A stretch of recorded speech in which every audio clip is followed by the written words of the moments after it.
Oh my gosh, what's the little trick he does? Oh God, I don't know. I've never Oh, watched dude. Naruto. What? That's crazy. Okay, that's well, actually an insane statement because Naruto is well, actually pretty good. to be fair, that anime came out way later in my life. I think I was It like, did, but it's really good. Okay, so they worked on all the really weird stuff. Okay. yeah, you must bounce on it, Oh, crazy style.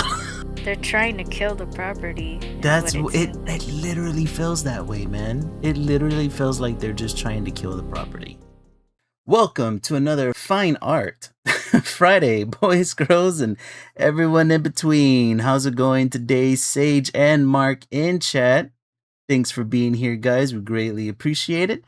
We are a studio created by artists for artists, and in our sketch sessions, we talk about anything that comes to mind while we create human art. I am Esso, and with me, as always, is the co creator and motivator, Miss Lily. Guys, welcome back. So tonight, let's see, we're gonna be drawing fan art from Avenger, Doomsday's Gambit, as well as a Yani from Chainsmoker Cat. Well, we're talking about everything that's coming out of San Diego Comic Con this week, and oh man, it has me freaking antsy and anticipated because the Marvel panel is happening tomorrow, and God only knows what they're gonna be talking about then. So I am hyped. I've been hyped all this week seeing everything coming out.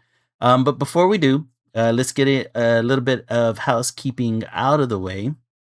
If you're watching on stream, please feel free to join us in chat. It lets YouTube, Twitch, and Instagram know that you're here and counted.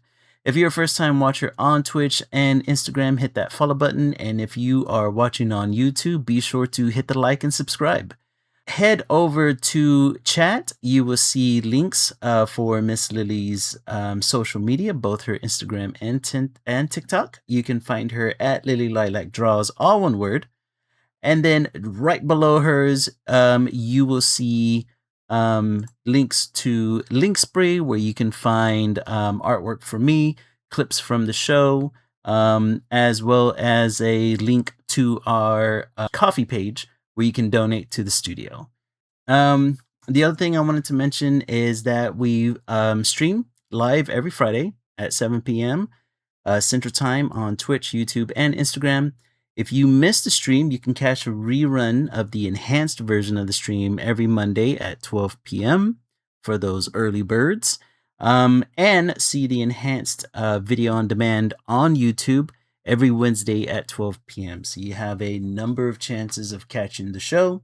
And then on Mondays and Wednesdays, you get the show with some editing, the new editing skills I've been learning here and there. If anybody has noticed on social media, I've been trying to up my editing skills. So, take a look at that whenever you get a chance or join us. Because on the rerun stream, I'm usually in chat doing a little bit of commentary here and there.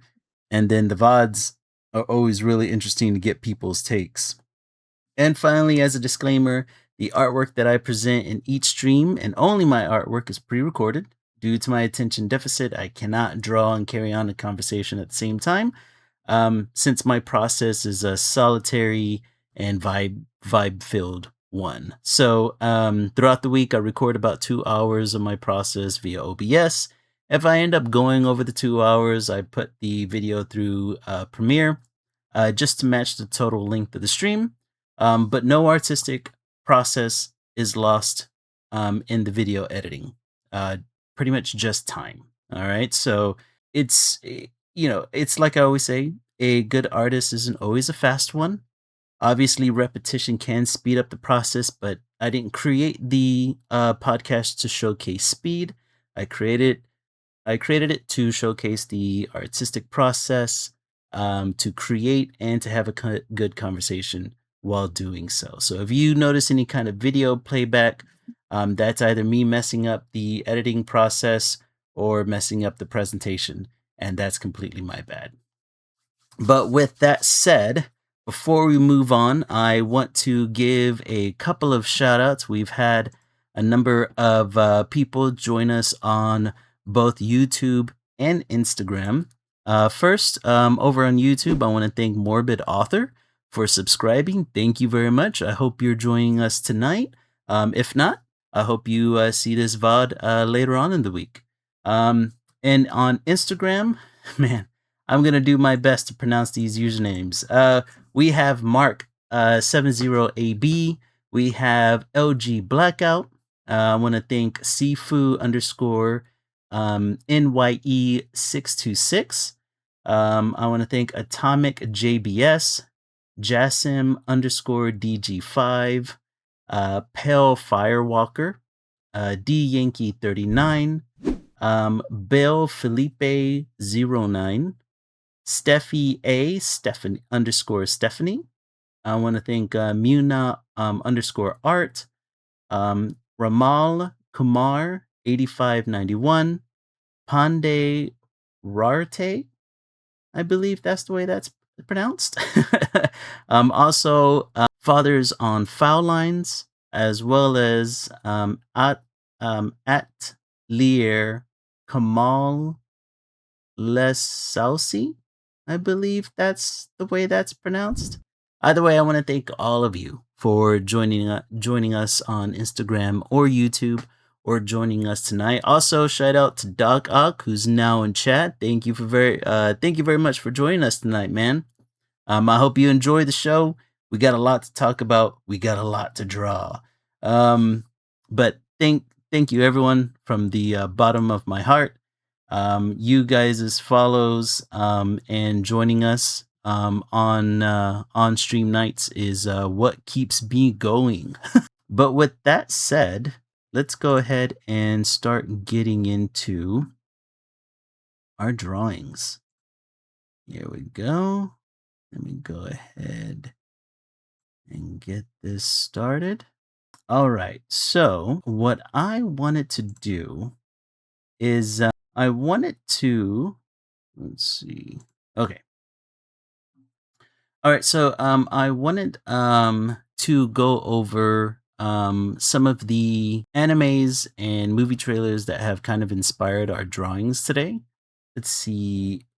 I guess I'll start talking about what I'm gonna be drawing, or what I'm gonna be drawing tonight. I'm gonna go over what kind of inspired it, and then we can go over your review of what anime did you recently watch, Lily?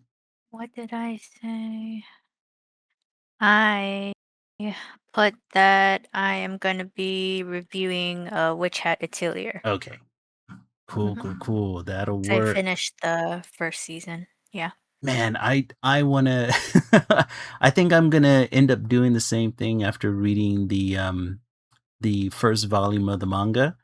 Is like I kept thinking to myself, like, do I want to keep collecting the volumes, or do I just want to go ahead and watch the anime? And I think I'm just gonna watch the anime because that animation looks phenomenal. So I think I want to do that. But let me go over my review first, and then we can transition over to. Or you know what? What would probably work best is go over your review first, and then I can go over mine, and then we can start talking about the new trailer that just dropped. That's inspiring your drawing. Okay.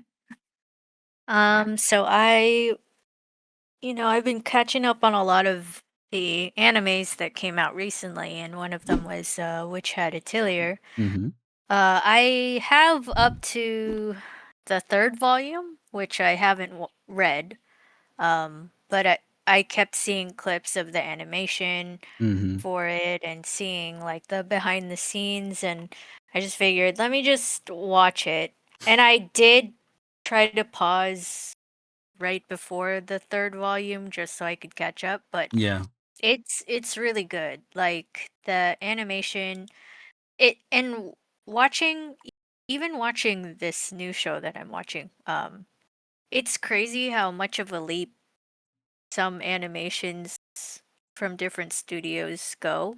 Mm-hmm. And I'm thinking back to Dr. Stone, and it's just like I really wish each studio animated. Um, they don't have to like, not copy the same style and all that stuff, but I wish they had more of a budget to animate. Yeah. Not anywhere near Witch Hat Atelier because that stuff is kind of insane, but Yeah. to maybe somewhere near the same caliber, like you just paying attention to how the characters move and how the clothing falls and the hair, really just how they move. Cause like in Dr. Stone, it's just a lot of still shots. But in Witch Hat Atelier, like the clothes will move and shift, and there's just such a great attention to detail. And Yeah. I remember watching a behind the scenes clip with I think one of the animators, and they were like, "Yeah, we had to do it justice." Just because the artwork in the manga is so good. Yeah. And that's why I started reading the manga first, was because it's amazing. So yeah, I'm glad that they treated it with that amount of care Mhm. to pay homage to the manga. Um, but it makes me wish that um, more studios would do that, even just for other properties where it's just maybe a lot of talking, but Mhm. you know what I mean? Yeah. Like, Yeah. ugh, I mean, like, that's a super high bar that they had to clear too, oh because yeah, definitely. that manga, I mean, the way she so it is a It is a woman woman. mangaka, right? Mhm. Yeah, like, oh my god, whenever, we had gotten that manga on our last outing, whenever I finally got into it and was reading it, I was blown away by the inking skills. I mean, Yeah. good The god, I way could she just inks is very traditional and very purposeful. It gives everything a shape and a it makes everything feel animated even though it's still, like yeah, just doing all that hatching I gives know. your drawing life. Um So much yeah, dimension. it's so admirable. And I'm just blown away. Like obviously they didn't bring that over to the anime, Mhm. because that would be insane. Yeah, that'd But be almost impossible. yeah. So they didn't bring the hatching over because Mhm. like I said, that would be insane. But they did a good job with the coloring and the Yeah. feel of it. Oh, but that last episode, like apparently it's finished airing, which Mhm. makes me sad because that last episode, oh my gosh, really kicks you But in the then that shins. means Like it's a it's so perfect time for sad. me to get into it. Yes, it's so but I'm so glad the manga is gone Mhm. farther than Mhm. that and I'm actually collecting it because it's like, well, I can just go to the store and buy the other volumes and read, like, and No see waiting how for you. saw how she drew it, Right. and see how it flows. Mhm. As far as I can tell, everything matches. It's one to one. Like Right. there's no skipping of like lines or skipping of detail, Mhm. which is really good. Yeah, and what's something else that I can say about Witch Hat? I like I like current mangas and animes. Um, just because there's no training arc. You know what I Yeah. mean? Like, Yeah, I get it. I mean the whole thing is she's training, right? But Mhm.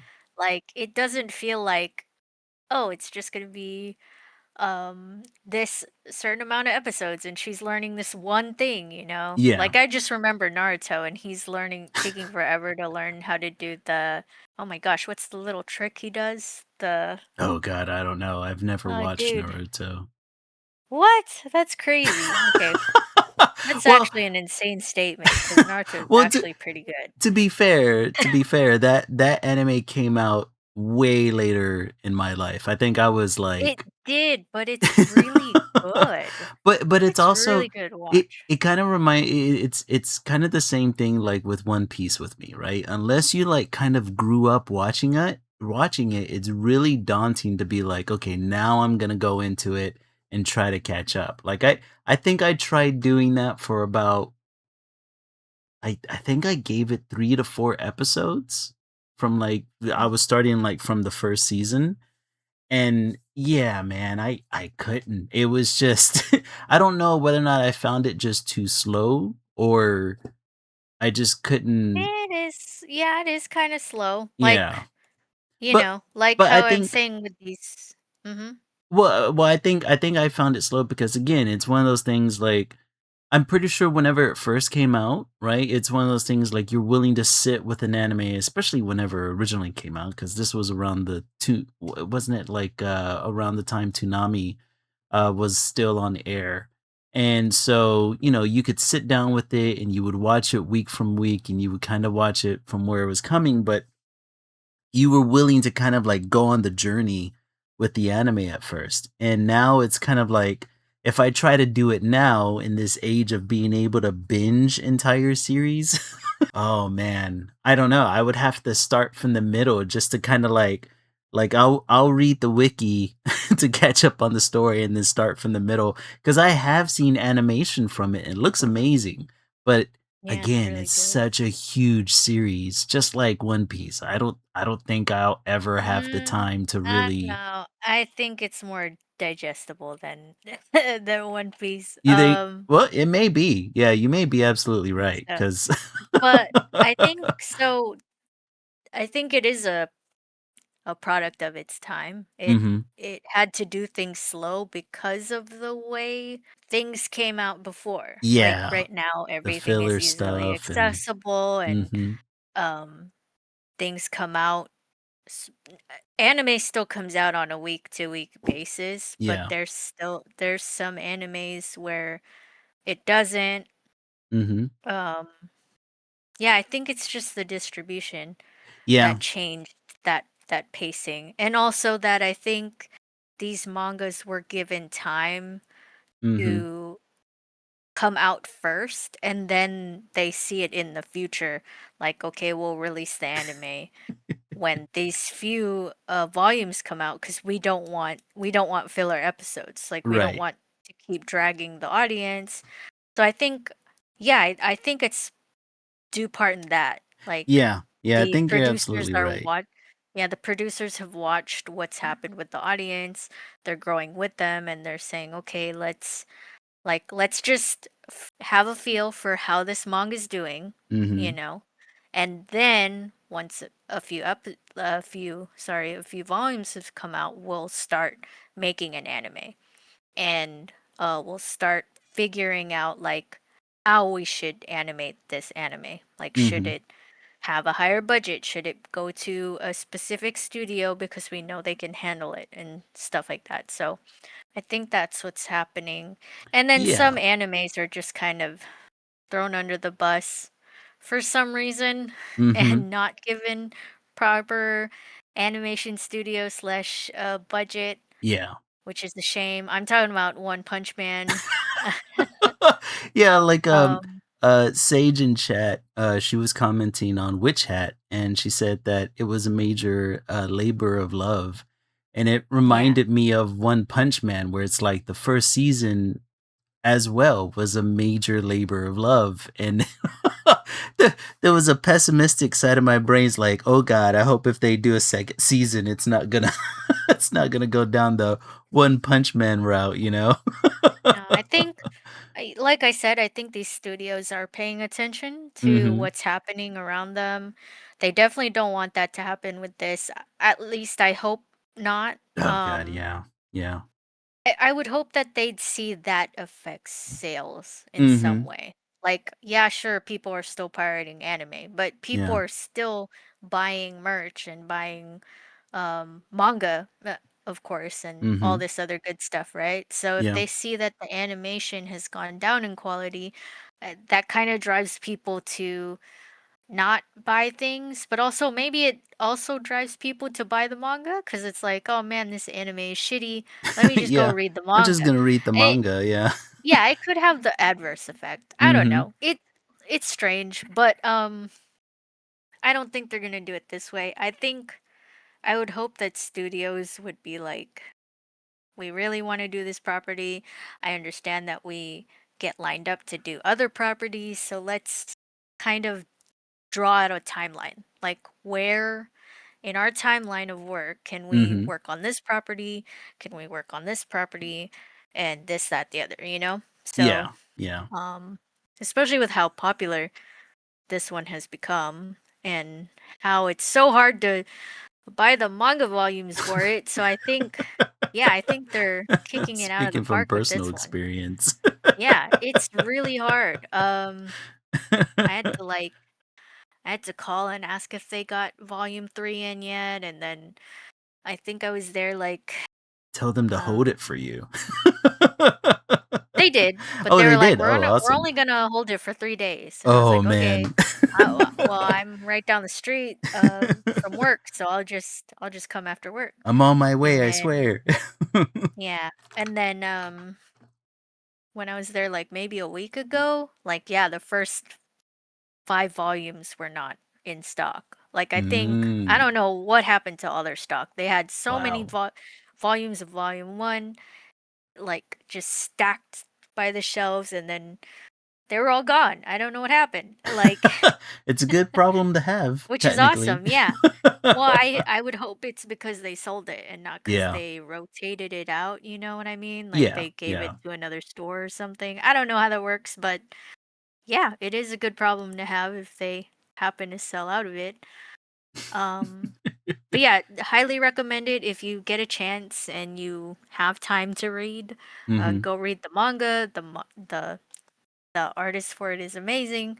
I recently since learned that she also does has done artwork for the Pokemon trading card game, which is Really? really cool. Yeah. Yeah, she's done like maybe a couple, but that's really cool to learn that she's also done some other things that we're Yeah, that we're fans of. familiar with. So yeah, so really good. And the story, and I love that it is very much written. It feels like it's very much written by a woman. Yeah, it doesn't Not feel once are too any of the characters sexualized. mhm, Um, except for the main character, right? well, no, no, I'm no, kidding. no. You mean Coco, right? No, No, no, no, Coco's no, the I'm main talking about, character. what's his Tifree, name? Yeah. the main male character, Uh-huh. Tifree, he is not sexualized, but he is really cool. So definitely written by a woman. He's Definitely. awesome. Love him. He all the coolest characters in anime are men with white hair. So Right? can confirm. It seems to be a Coolest dude trend. ever. Yes, and like he has some secrets going on, which Mhm. is like what's going on with this guy? Like he seems really Mysterious, nice and right? cuddly and like a good person, but then I think what's compelling about the story is Mhm. how the magic system works, like Yeah. that it's actually really accessible. I like that it pays homage to artists and how, you know, drawing in itself is a magic form. Like I that's really know. cool. That's so cool.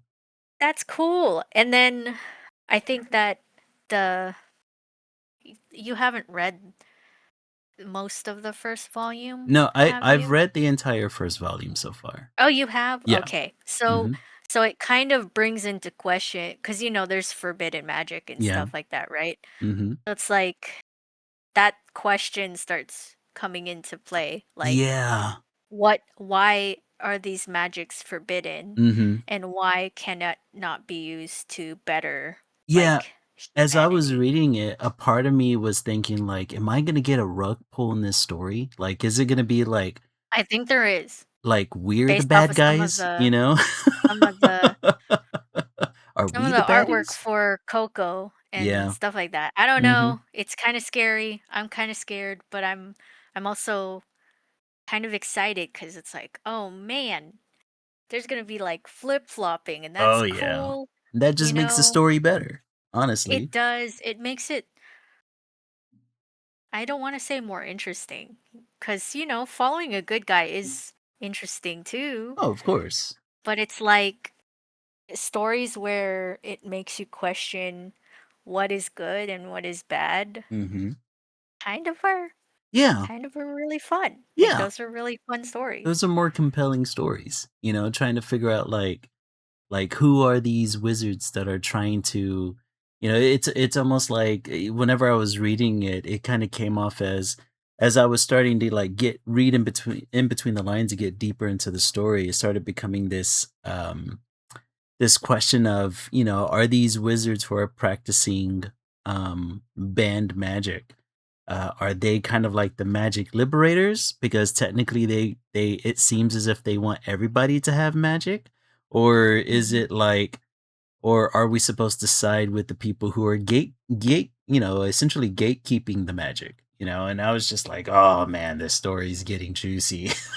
Yeah, well, y'all, it also is understood why they're doing it is Hmm. because they have seen time and time again humanity does lean towards um The worst using aspects it of for themselves. selfish Yeah. reasons. Like Hmm. they only use it to benefit themselves and not really for the greater good of humanity. So I can totally get that, Oh yeah. as someone who tries to always do the better thing and kind of gets mad when other people don't do it. Like I get that. Like I totally Right. get that. Um but then you go in later into the story and it's just like this stuff would easily be solvable if you could do this with magic, but Mhm. apparently that's forbidden. So, and it's just like, oh man, maybe it isn't always so good to think of it this way. Yeah. Um, but yeah, I really like that about the story. It always gets you thinking.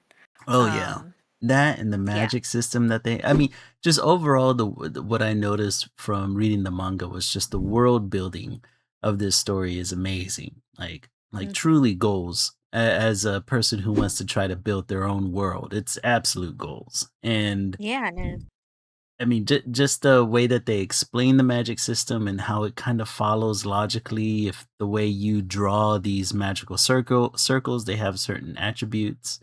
I think that's just super cool, man.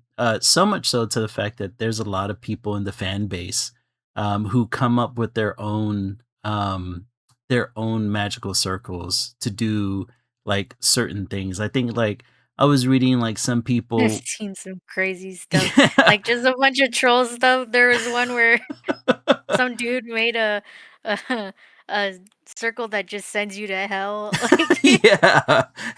They're getting creative with it, dude. I But mean, that's yeah, awesome, right? Like that's fun.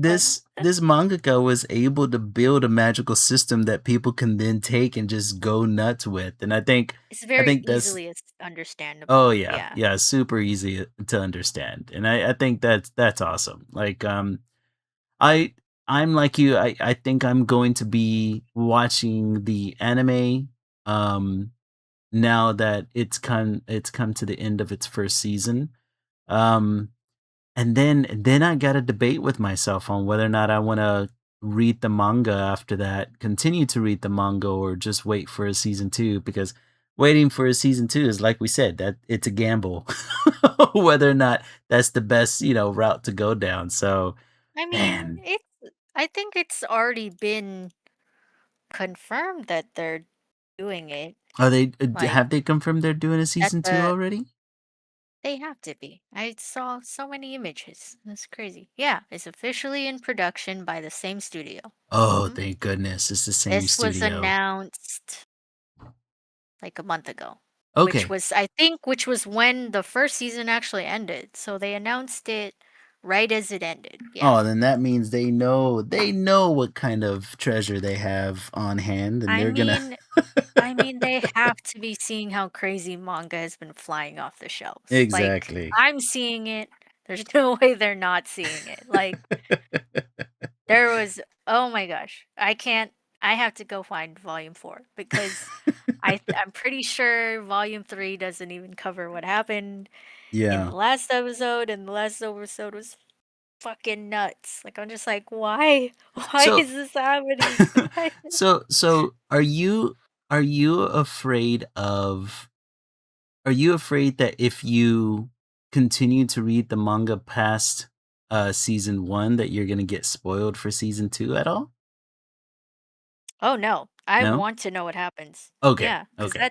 that I'm telling you, that last episode was diabolical. Like, the way that they ended it is just like, Really?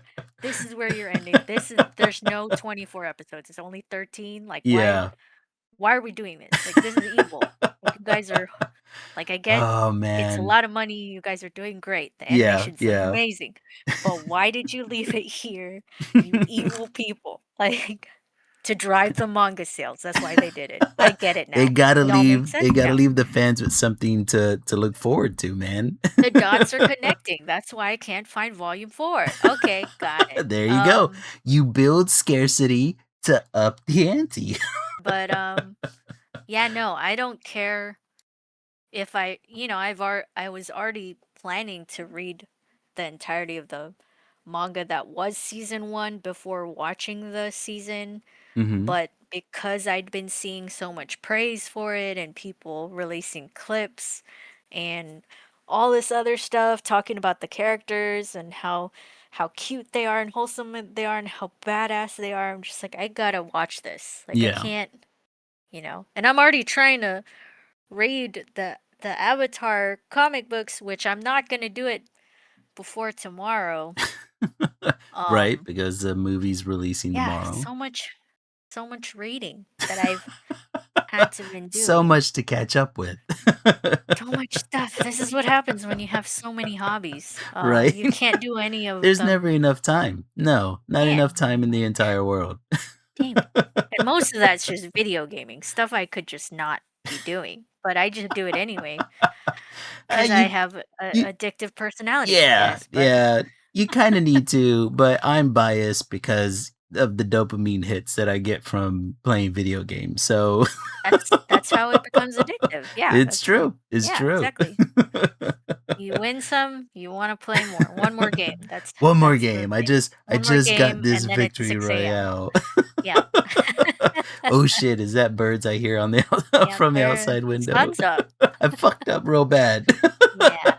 But, anyways, that's to say, go watch it. Right. It's really good. I can't wait for season 2. Wait, let me look up when season 2 Wait, where can I is catch coming out. this? What do you mean? Oh, is there a specific streaming service that's showing it, or is it, coming out of Crunchyroll? Well, it is streaming on Crunchyroll, but Okay.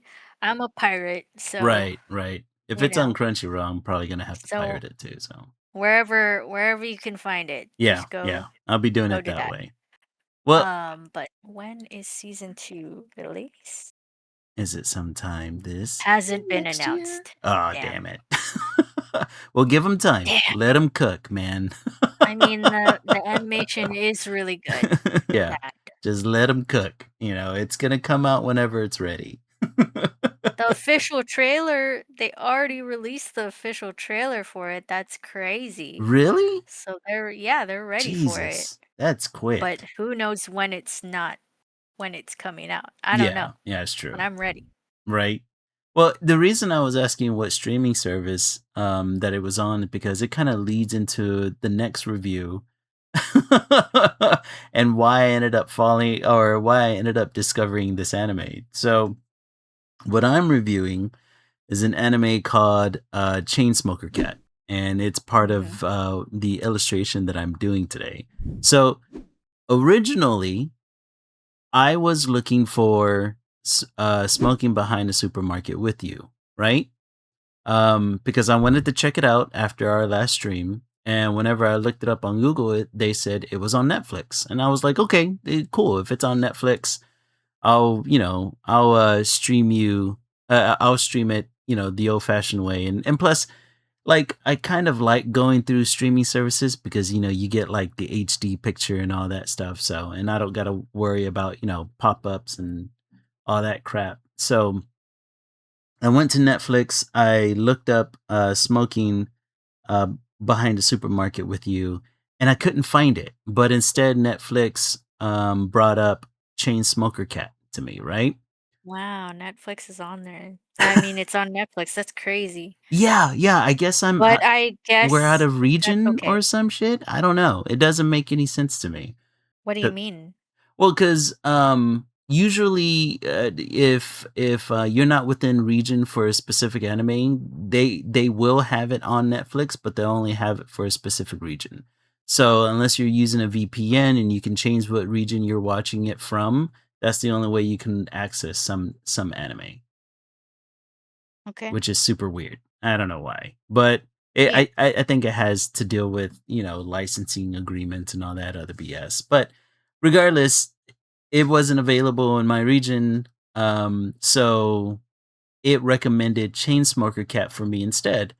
Now, whenever I saw the trailer that they were playing for this, I was just like, okay, it's a comedy. It looks ridiculous. Let's see what this is about, right? So I figured I'd give it an episode or two. And I think at the time, only 3 episodes were out. So I watched this thing, and I think the thing that hooked me about this anime was A, it's kind of like gross out humor. What the anime is about is that you're following a beast folk cat girl by the name of Yani, and she has a crippling addiction to nicotine. And her addiction pretty much leads her to pretty much the state of living that you find her in, which is she's poverty stricken, right? Like she can't pay any of her bills. She's constantly fiending for the next cigarette that she can score. Even like the water in her apartment doesn't run, and her apartment looks like it just looks disgusting. It looks like a hoarder's apartment, right? And the thing that hooked me is not I mean, the comedy was pretty good, but what also hooked me is that it was kind of giving like, or what I caught on to was like this um commentary on addictive personalities and the way they can disrupt your life, right? So within the world of Chainsmoker Cat, you have regular humans and then you have beast folk, and beast folk are treated kind of like the minority in this society, right? And so like they're the kind of minority within this world where it's like they get paid less than regular humans, and humans could even own them as pets, which is odd, right? It Mhm. feels very commentary.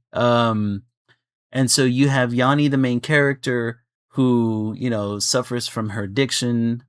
She's the older sibling of her and her sister. I believe they say like she's like 21, 22, and her younger sister is still in high school. Um, and it's interesting the way they show the dichotomy between these two characters, because Yanni kind of lives her life in I don't give a fuck what anybody thinks of me kind of a way, as long as she can get her fix.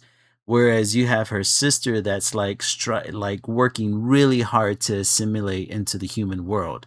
So much so where she kind of like doesn't want to be associated with her sister a good majority of the time, because her younger sister tries not to meow whenever she talks, whereas Yanni meows almost every other sentence, right?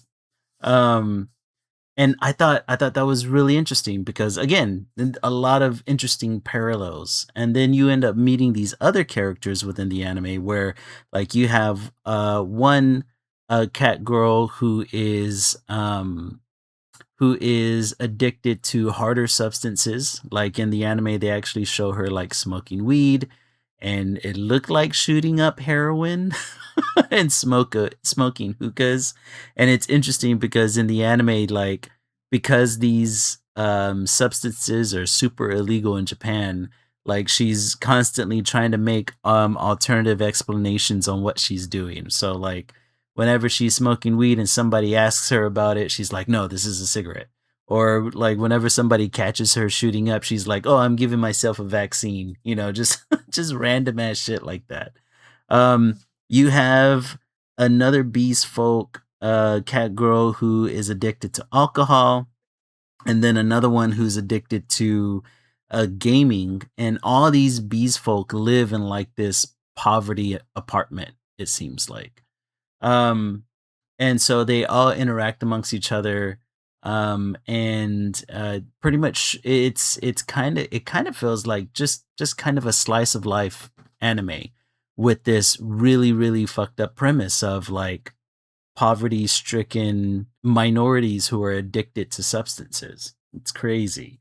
But it's done in a very humorous way, and not just humorous, like this is like gross out humor, right? We're talking like she will dig cigarette butts out of trash. She'll, I think at one point she used the last of her money to buy a cigarette packet, and whenever she was trying to get the cigarettes out of it, they fell out of her packet and fell into some like shit that was on the sidewalk. And then she picked the cigarettes out of the shit, saying that there's a 5-second rule, like stuff like that, right? So Hmm. everything that I had been seeing about this anime, a lot of people were turned off by the gross humor. But I grew up in a time of Ren and Stimpy, so this is nothing to me. But the humor in itself is just kind of funny. They have a lot of instances of people farting in other people's face, stuff like that. But I've been seeing a lot of commentary on this anime, because it's an anime that's being simulcast, so you're getting a perspective, both Western and Eastern perspectives, on this series. Oh, the other thing I wanted to mention, um, the animation for this little slice of life anime, this gross out slice of life anime, is way better than it needs to be. Yeah, it's actually really good. Really good. I was watching it and I was just like, "Damn, that's insane that they would put this much effort into this anime." Um, Hmm. but like I think I think the humor's pretty funny. Whenever I was looking up the various perspectives that were coming out of it, because I was looking up like trailers on YouTube, and you started seeing this weird, um, I don't know what to call it, like a culture war that was happening surrounding this anime, where you have, how do I explain this? So I don't know if you've ever noticed, whenever people go onto YouTube and they'll pretend that they're Japanese. Have you ever run No, into this or noticed this before? no. No. So Like they'll make videos and they'll pretend they're Japanese, no, or no, they they'll be in the comments. comment section. What they'll do is they'll be in the comment section. They'll type out whatever they want to say. They'll put it through a translator, and then they'll put the Japanese, they'll put the Japanese translation into the comment section to kind of pretend like they're coming from Japan itself. Um, Hmm. and the reason you can always tell is because whenever you hit translate for the Japanese comment, the grammar is way too good. It's like I know translators are good. They're not that Mhm. good. You know what I mean? Like they don't get proper American punctuation and and grammar correct a good majority of the time. A lot of times whenever you translate actual Japanese comments, the translator will either sometimes not be able to translate some of the common colloquial sayings, or a lot of times it'll get the grammar backwards because Japanese grammar stacks on top of each other rather than what we have, right? So the easiest way to tell whether or not you're dealing with a Westerner that's trying to pose as a Japanese person is whenever you translate their Japanese comment, if the grammar is too perfect, right? Or not perfect, but is too correct, I guess I should say, more than likely it's a Westerner pretending to be Japanese. Um, and so the culture war that was happening between this anime was that you had a number of people saying that, well, you shouldn't read too deep into this anime, because it's mostly just about humor, and anybody who's reading too deep into this anime are just Westerners because Westerners are obsessed with social issues, right? Whereas, of course, on the other side, they're like, well, for an anime that's just trying to be funny, it sure does have to deal with a lot of social issues, particularly a minority class, poverty, and addiction, right? Like it's you got to be you kind of have to be somewhat of an idiot to not make those connections. Um and so there's a fight happening online, especially in the trailer comment section on YouTube, between these two groups of people who are, just trying to make it out. Well, this is nothing more than just a humor anime. This is nothing more than just gross out jokes. And I just got through watching the fourth episode today, and judging by the fourth episode, it's weird. Like the first three episodes, I would say this series is kind of episodic, right? Like no one episode kind of relates to the previous one outside of just like a general slice of life, right? Like they're just showing the life of these characters, and there's really no, or at least nothing that I have noticed, there's no overarching narrative that's going on just yet, right? You're just kind of like seeing how this world works. So outside of the first three episodes are really episodic. There's no overarching narrative, but it is kind of like exposing like this kind of impoverished life that Yani lives, whereas her sister lives more of a, she lives at home with the parents. She's still going to high school, so she's a lot more put together. And, every once in a while she'll go to her older sister's apartment to help her. But whenever she goes to her older sister's apartment, she has to wear a hazmat suit because her apartment smells like absolute trash. And then I think and so up until episode 3, you're just pretty much getting a view for the world and the various characters. And then episode 4 comes around, and episode 4 is most definitely something leaning towards sexual humor throughout the entire episode. Um and so, judging it by that, you could kind of say like, yeah, this is kind of an anime where it's mostly about the humor and sex jokes and all that crap. um but it's being told through like a very socially conscious lens. um so I guess you can kind of take it either way, depending on who's viewing it. But as far as like the animation for this thing, um and the voice acting for it, for the most part, if you're not too put off by gross humor, then it's a fun watch. I'm interested to see where the anime is gonna go, whether or not it's going to kind of delve deeper into, like, are we constantly just gonna get like shit story after shit story after shit story of what Yani has to go through as somebody who has an addiction, or whether or not it's gonna open to a larger narrative? I don't know. Um, but I did find it hilarious as hell. And I think what's interesting is that the creators for the original manga, like there's this rumor that they were just trying to stuff as much fetish stuff as they possibly can into the manga. I don't know how true that is, but I don't know. I guess I guess if you could get away with such a thing while telling it in that kind of environment is interesting. So there's a part of me that wonders like whether or not telling a humorous story is, or trying to tell a humorous story through the lens of poverty and addiction, whether or not that makes this like an anime that you should stay away from, right? Because it's like that's kind of a fucked up thing to find humor in, or whether or not they're using humor as a way to kind of like like ease into these larger conversations of what it's like to live in poverty in Japan, right? And what these people experience, and what a minority group would experience in these situations.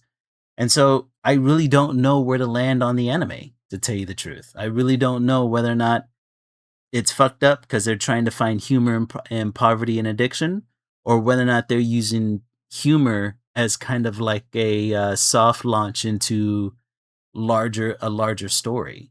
So yeah, it was a really interesting anime. I'm not gonna lie. And I guess you could take it either or. But the animation to it and the jokes, and the potential narrative that it's trying to tell kind of hooked me into it. So that's why whenever I saw it, I was like, yeah, I kind of want to draw this. I don't know if I would recommend the anime to just anybody though. You know, it's like if you're not into like weird gross out humor, then you know, I kind of I would recommend you stay, you know, anybody who gets grossed out pretty easily, I recommend them staying away from it. If that kind of thing doesn't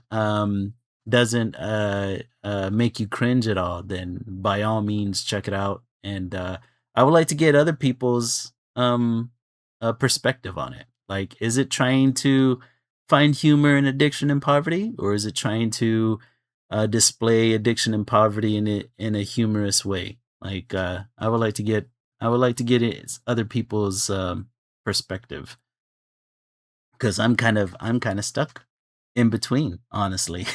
I mean, just because, like, not to make light of poverty or Mhm. anything like that, but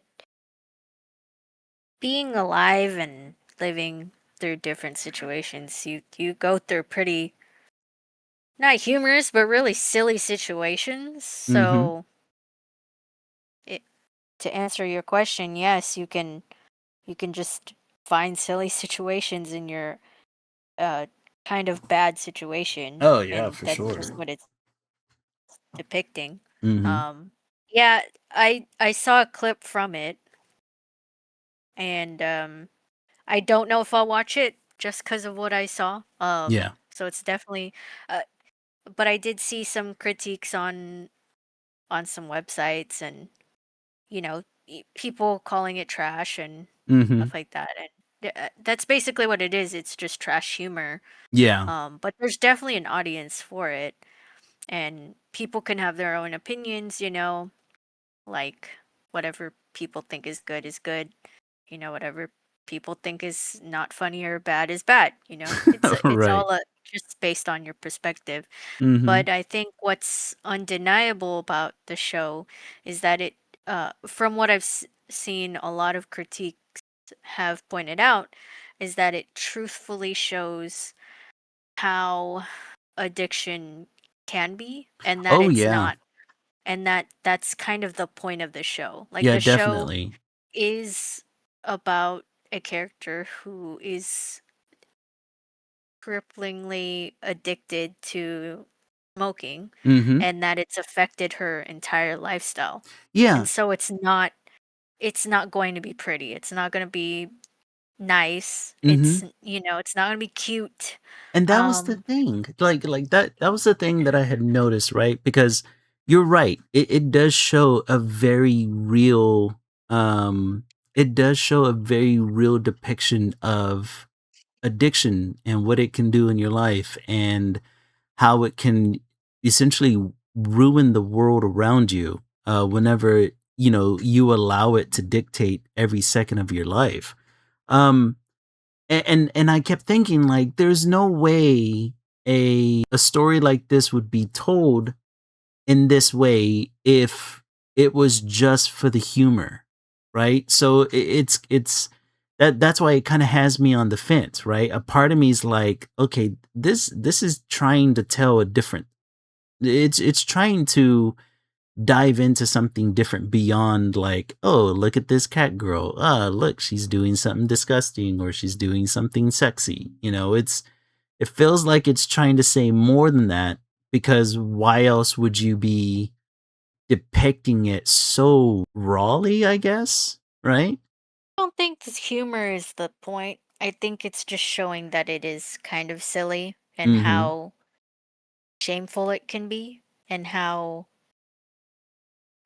gross it can be. Yeah. Like, and I yeah, that just comes off as humorous because how else can you react to that sort of thing, right? Yeah, if it's not There's a funny, it's sad.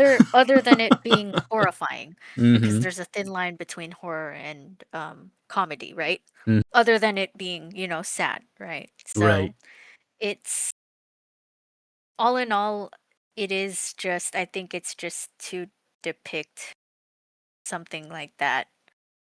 And yeah, it just comes off across as humorous because of how silly it is. Like Yeah. it's silly.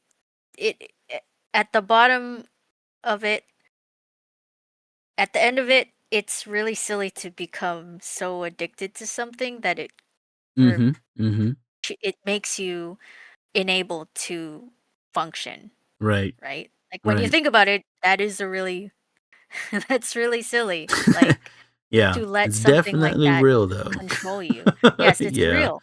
Yeah. Mhm. So, yeah, and now you're just following this character where shenanigans ensue, doing parts of their crippling addiction.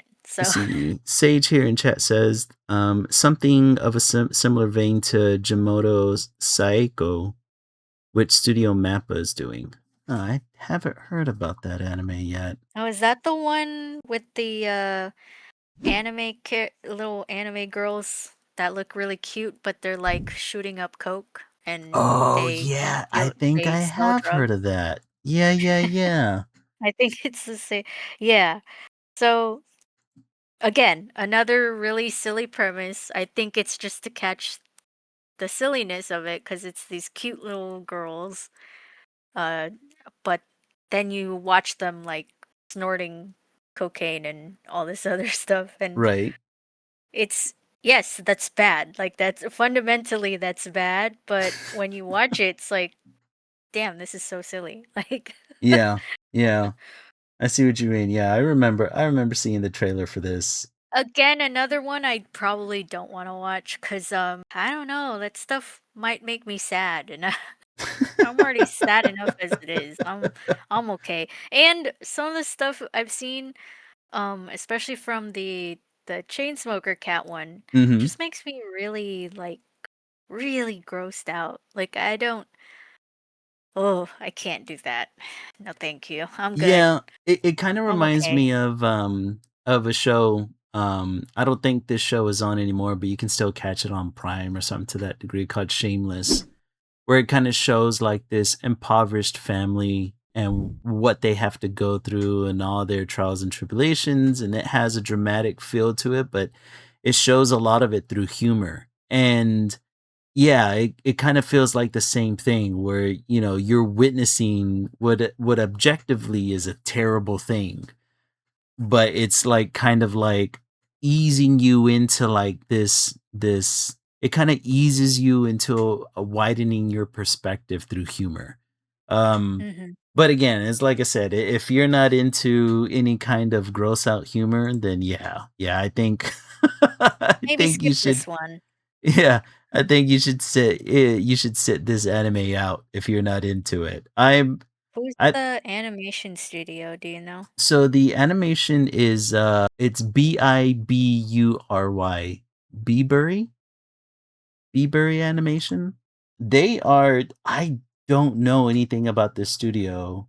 Let me see here. It is a Japanese animation studio. Let me see what they've done beforehand. See if there's anything that I would recognize. They worked on season 2 of Quintessential Quintuplets. Do you know Ugh. anything about that? Yeah. They worked on season 1 of the 100 Girlfriends Who Really, Really, Really, Really, Really Love You. Oh, okay, so they worked on all the really weird stuff. Okay. Yeah, that's what it's looking Pretty like. much pretty much in They worked on Witch cool, I Watch. guess. Oh, man. It looks Oh, like Witch they're Watch, the into animation is so good, the but animation the is really story is good, really man. the animation for Witch Watch, especially the opening of that one, oh my Yeah. gosh, peak. Oh, so cute. Love it. The story is actually kinda boring. Oh, Don't really? I Yes, I Oh, and it's so sad because the main character is a witch. That's like my whole thing, right? But Right. she's so wholesome and cute, and she has a crush on her childhood friend, and that's so cute. And Mhm. I really wanted to love it because the animation is amazing. The studio, ah, why are you doing all the weird stuff, man? Your animation is so good, The but properties they pick, man. it's actually really amazing. And why? I They're mean, whatever talented. floats your boat. They're talented people, man. As long as you're having fun, I guess. Yeah. Good job. But I I yeah, think Witch I've only Watch seen a can't couple of episodes of that 100 Girlfriends anime. I can't. Like, I don't understand. I don't understand. But yeah, I can't recommend Witch Watch. That one's kind of disappointing. Oh, man. Oh, so sad. Yeah, so that's I watched it. I'm not gonna It's lie, I only think 4 episodes in? it's only 4 episodes in. I might still watch it just to see where they narratively take it, because I kind I of want to mean, see.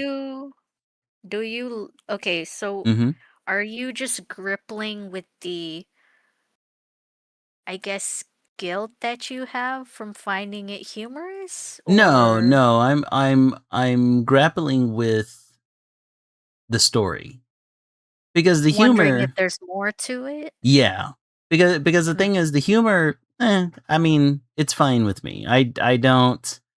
Gross out humor, and sexual humor, that's kind of like par of the course for most things that I grew up with. So it doesn't, it's not, and thankfully it doesn't have to deal with anybody like high school kids and all like that. It's actual adults. So I was like, okay, like it's, you know, I really don't have a problem with, gross out humor and sexual humor as long as it's consensual and it's not weird, the animation's also really good, which is another aspect where I say, okay, that's enough to keep me around. I think the thing that has me in a vice grip right now is wanting to see what the story's about, right? Because if the mhm, story is going the way I think it's going, then I kinda see it as like this sleeper hit, right?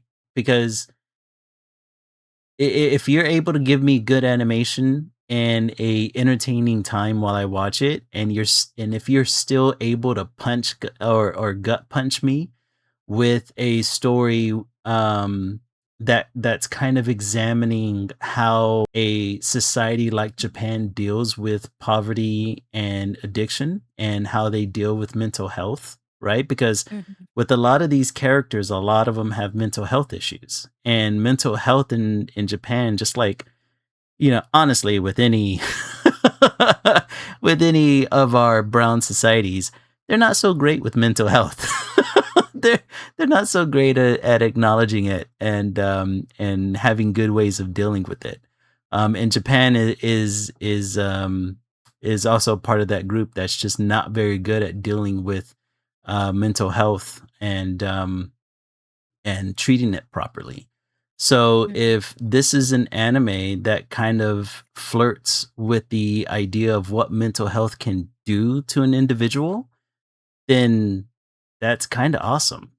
Sure, it's doing it in the most gross out vehicle ever, but it kind of feels punk rock, which is mhm. kind of dumb to say, but it feels rebellious, and it feels like, hey, we're going to talk about mental health and addiction because my society doesn't like addressing it, and it needs to be addressed. And fuck them, and we're going to do it in the most gross out way possible. Yeah, Yeah. fucking sign me up, like I ain't gonna lie, that hooks me. If it doesn't go down that route, and if we're just looking at just a generic, you know, generic kind of panty and stockings type of anime, then at that point, I just may end up either being really disappointed or dropping it altogether. Mhm. So yeah, it really just depends on where the story is going. And I think that is what is holding my attention so far. I mean, I think even if it doesn't go that way story-wise, I think Mhm. just depicting it is kind of helping Yeah. because Yeah. if people because what it's doing and what art does is it holds a mirror up.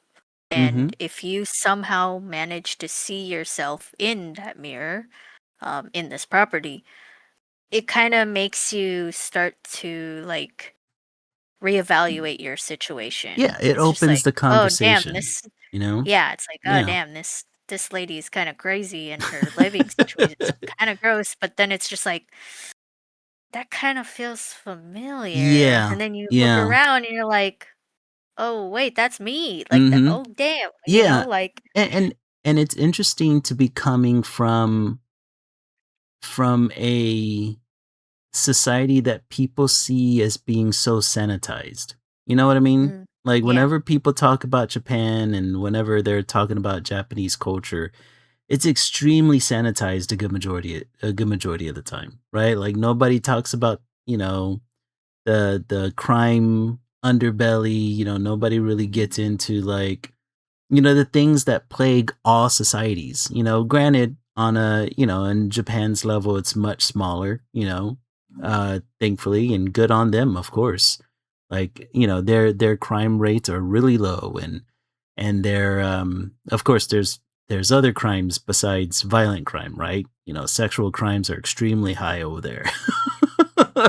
Yeah. But it's like I think the reason that kinda or the thing that kind of hooked me in about this anime is that it is kind of opening the conversation to that, and it's kind of giving you this unsanitized version, of Japanese society that's never really talked about, and if anything, it's openly ignored, right?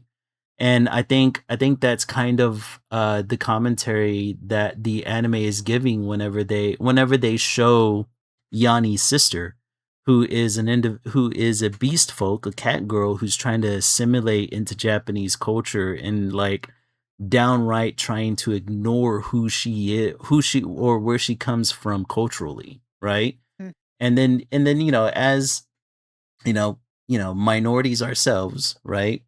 Whenever we see that in a property, we know people like that, right? Or we may be like that ourselves, who knows, right? And so it's one of those things, like, I think it touches on a lot of good subjects, and and if the story is able to kind of like thread this needle, it could be really impactful and it could be really interesting and it could be like my sleeper hit of the year, right? But again, like I said, we're only at episode 4 and episode 4 was like chock full of sex jokes. So so I don't know. I don't know where it's going to go, but I kind of want to see what happens. So yeah, I'm gonna keep watching it. I don't know. Like I said, the animation is amazing. The world building on it is really really interesting, and the themes that they're playing around with is really thought provoking. But I don't know if I would recommend this anime to just anybody. mhm. It's an acquired taste. Like, I, Oh yeah, no, that's if you can't handle um panty and stocking, yeah, you can't exactly, handle this one. exactly. Just Yeah. just letting y'all know. Yeah, if you So can't handle keep that in panty and mind. stocking, And don't try this one. I think I don't want to say that it's tamer in comparison, panty and stocking, to this one. I I don't think know, it's cause just panty because and of the stocking. animation style. I think Yeah, because because panty and stocking has a lot of crude they humor, show a but lot more on panty and I stocking than I this. think it I think it dampens it because of how cute the Yeah, characters look. yeah, they So all look cutesy unless they do, like, those hyper detailed scenes where they actually make I them look don't like. I don't know. Okay, so like I only watched a clip of Mhm, the Chainsmoker Cat. yeah. So I don't know how they didn't show anything, right? Um No, no, there's no they don't kind show anything. of. It's a lot of heavy implication. Yeah, Um there's no ecchi. Well, okay, so, like, there's, like, maybe so it's one scene where you get side boob, um, but there's no, yeah. like there's no But ecchi, they right? kind of Well, yeah, so I'm thinking about it, just the one clip. Mhm. It does, even though they don't show it Yeah. explicitly what they're doing, Mhm. it's very obvious what they're doing. Like Yeah, yeah, they're like flirting it around with the there's idea. an over shoulder shot or like Mhm. silhouettes and stuff like that. Yeah. Same thing as panty and stocking. So Mhm. yeah, actually, if you guys can't handle panty and stocking, don't watch this one. Like Although I would still say panty and stockings worse for sure. worse, really? Or That's as far as, crazy. like, the sexual themes, yeah, a lot worse. Oh yeah, no. Yeah. That's the whole thing. Yeah, that's the whole thing. I That's the characters are named Penny and Stocking. yeah, What more do you there's a want? lot Like, more fetishization in panty and stocking than there is here. Like, there's in this anime, there's a lot more gross humor than there is sexual humor, and any kind of sexual humor that they do show in this anime, it's like subverted almost instantly by something gross. So it's almost like oh, they show you something sexual and they're like, "Psych, it's really nasty, by the way." like just throw up. Yeah. Yeah, it's like, "Oh, Ew. here's like a cute here's like a scene where, the one of the characters gets to see her bare ass. Oh yeah, by the way, she farts on him in order to get him to knock out." Right? It's like stuff like Jesus. that. Yeah, no Yeah. thanks. But, tell me how it goes. It's kind of the thing that I'm trying to capture in my drawing. Like I wanted to so I ended up, scouring a couple of social media sites to find like really crude poses that from cosplayers and models, right? And then I'm turning that into a fart joke just to kind of capture what this anime is really like. But yeah, it's really interesting. It could go either way, and I kind of want to see where it goes. Is it gonna lean a little bit heavier into the commentary side, or is it gonna lean just as heavy into the humor side? And if it constantly goes back and forth between both, it just may be it. I would at that point I would put it above panty and stocking. Like it would it would be it would be a better anime because of it. But we'll see what happens. Like I said, I'm only on episode 4 so far, and this is a weekly release. Let's see. So let's go into the other review of something that we saw this past week, which was the trailer to Doomsday. Cause my God, man. What Yeah, was I was mm-hmm. watching it at work, Yeah. on my lunch break because I was like, "Oh my gosh, they released it." Yeah. And so I'm I watching it freaked. while I'm eating, and then I see Gambit pop up on screen, and I just quietly, like, just how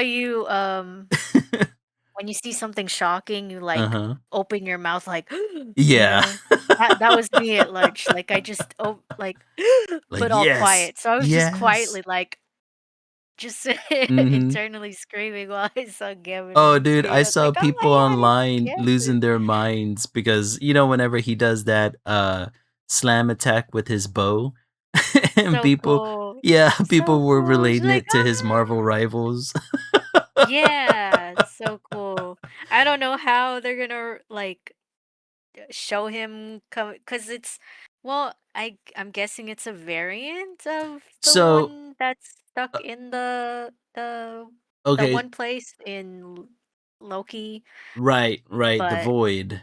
Um yeah. so this is the exact same Gambit that was in Okay. Deadpool and Wolverine. At the end of Deadpool and Wolverine, they show a portal opening for Gambit in like a deleted scene. So this is It's a the Gambit deleted that we saw. scene? Yes, it was in a deleted That's scene. why. Yeah. Okay.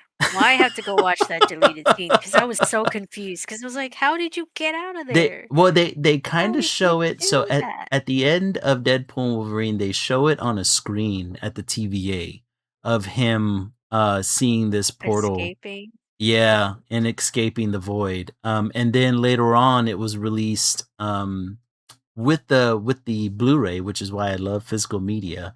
It was released with the Blu-ray, the deleted scene. And I'm pretty sure you Oh. can find the deleted scene on YouTube or something. But Oh, it's online right now. yeah, the deleted scene where this portal kind of opens up in front of him, and you can only see the portal through the reflection of his eyes, and then he goes. Everyone assumes that he goes through it because it's Deadpool Wolverine kind of saving him. But yeah, it's supposed to be the same Gambit. And pretty much all the X-Men that you see in the trailer, they're all the X-Men from the Fox X-Men universe. So they consider it Earth. Let's see, the designation is Earth 10005. So yeah, all the X-Men that you're gonna see: Professor X, Magneto, Mystique, Nightcrawler, Cyclops. They haven't confirmed whether or not Wolverine and Deadpool's in this movie. Which is weird. Yeah, which is weird because if we're getting Gambit, I'm assuming we're By getting this the other time two. now, they should Yeah. be in here. But, again, this is Marvel, right? So they don't always show everything in their trailers. So this could be one of those things like we'll see them later on. They're either saving the reveal for Deadpool and Wolverine for this movie or for Secret Wars, but we know they're taking part in one of those two movies. Um but I wanted to ask you. So the in the first couple of seconds of the trailer, you hear Victor Von Doom for the first time, which is Mhm. Robert Downey Jr., of course. What do you think of his accent? Did you notice his accent at all?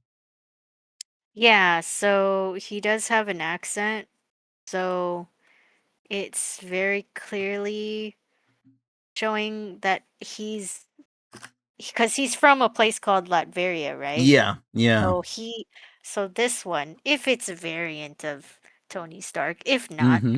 Mm-hmm. showing either way that this guy grew up in Yeah. in Latveria In because he Eastern has an Europe. accent. Yeah.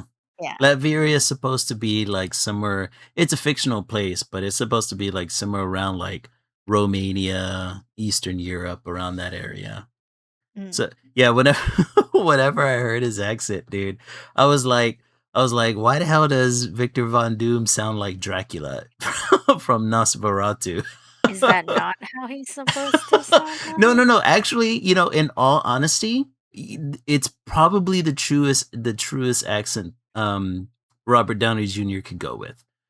Because a lot of times in a lot of properties, whenever somebody would play Doom, they would just give him like a generic American theater voice. I guess that's the way you should consider it, or they'd give him kind of like an English voice.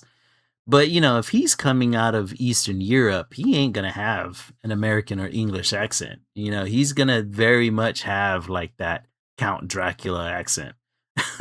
but, Yeah. but whenever I kept hearing the accent, dude, I kept thinking of that stupid meme from Nosferatu, where where it's sort of like did you ever see that meme? Do you know how he sounds in Nosferatu? The I think the movie came out last year or 2024, I think.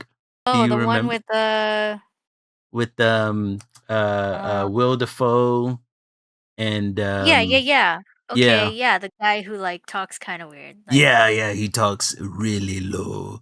kind So there of was, low. yeah, he's like, it reminds me And of that. what's a line that he says? He's just like, and he rolls his R's. Yeah, he rose his R's, but You are the there was a mine. meme going around.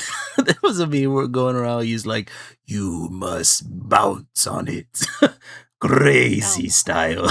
Gaming buddies would say that all the freaking time, dude. And then whenever I heard Robert Downey Jr.'s accent, that was the first thing that popped into my head.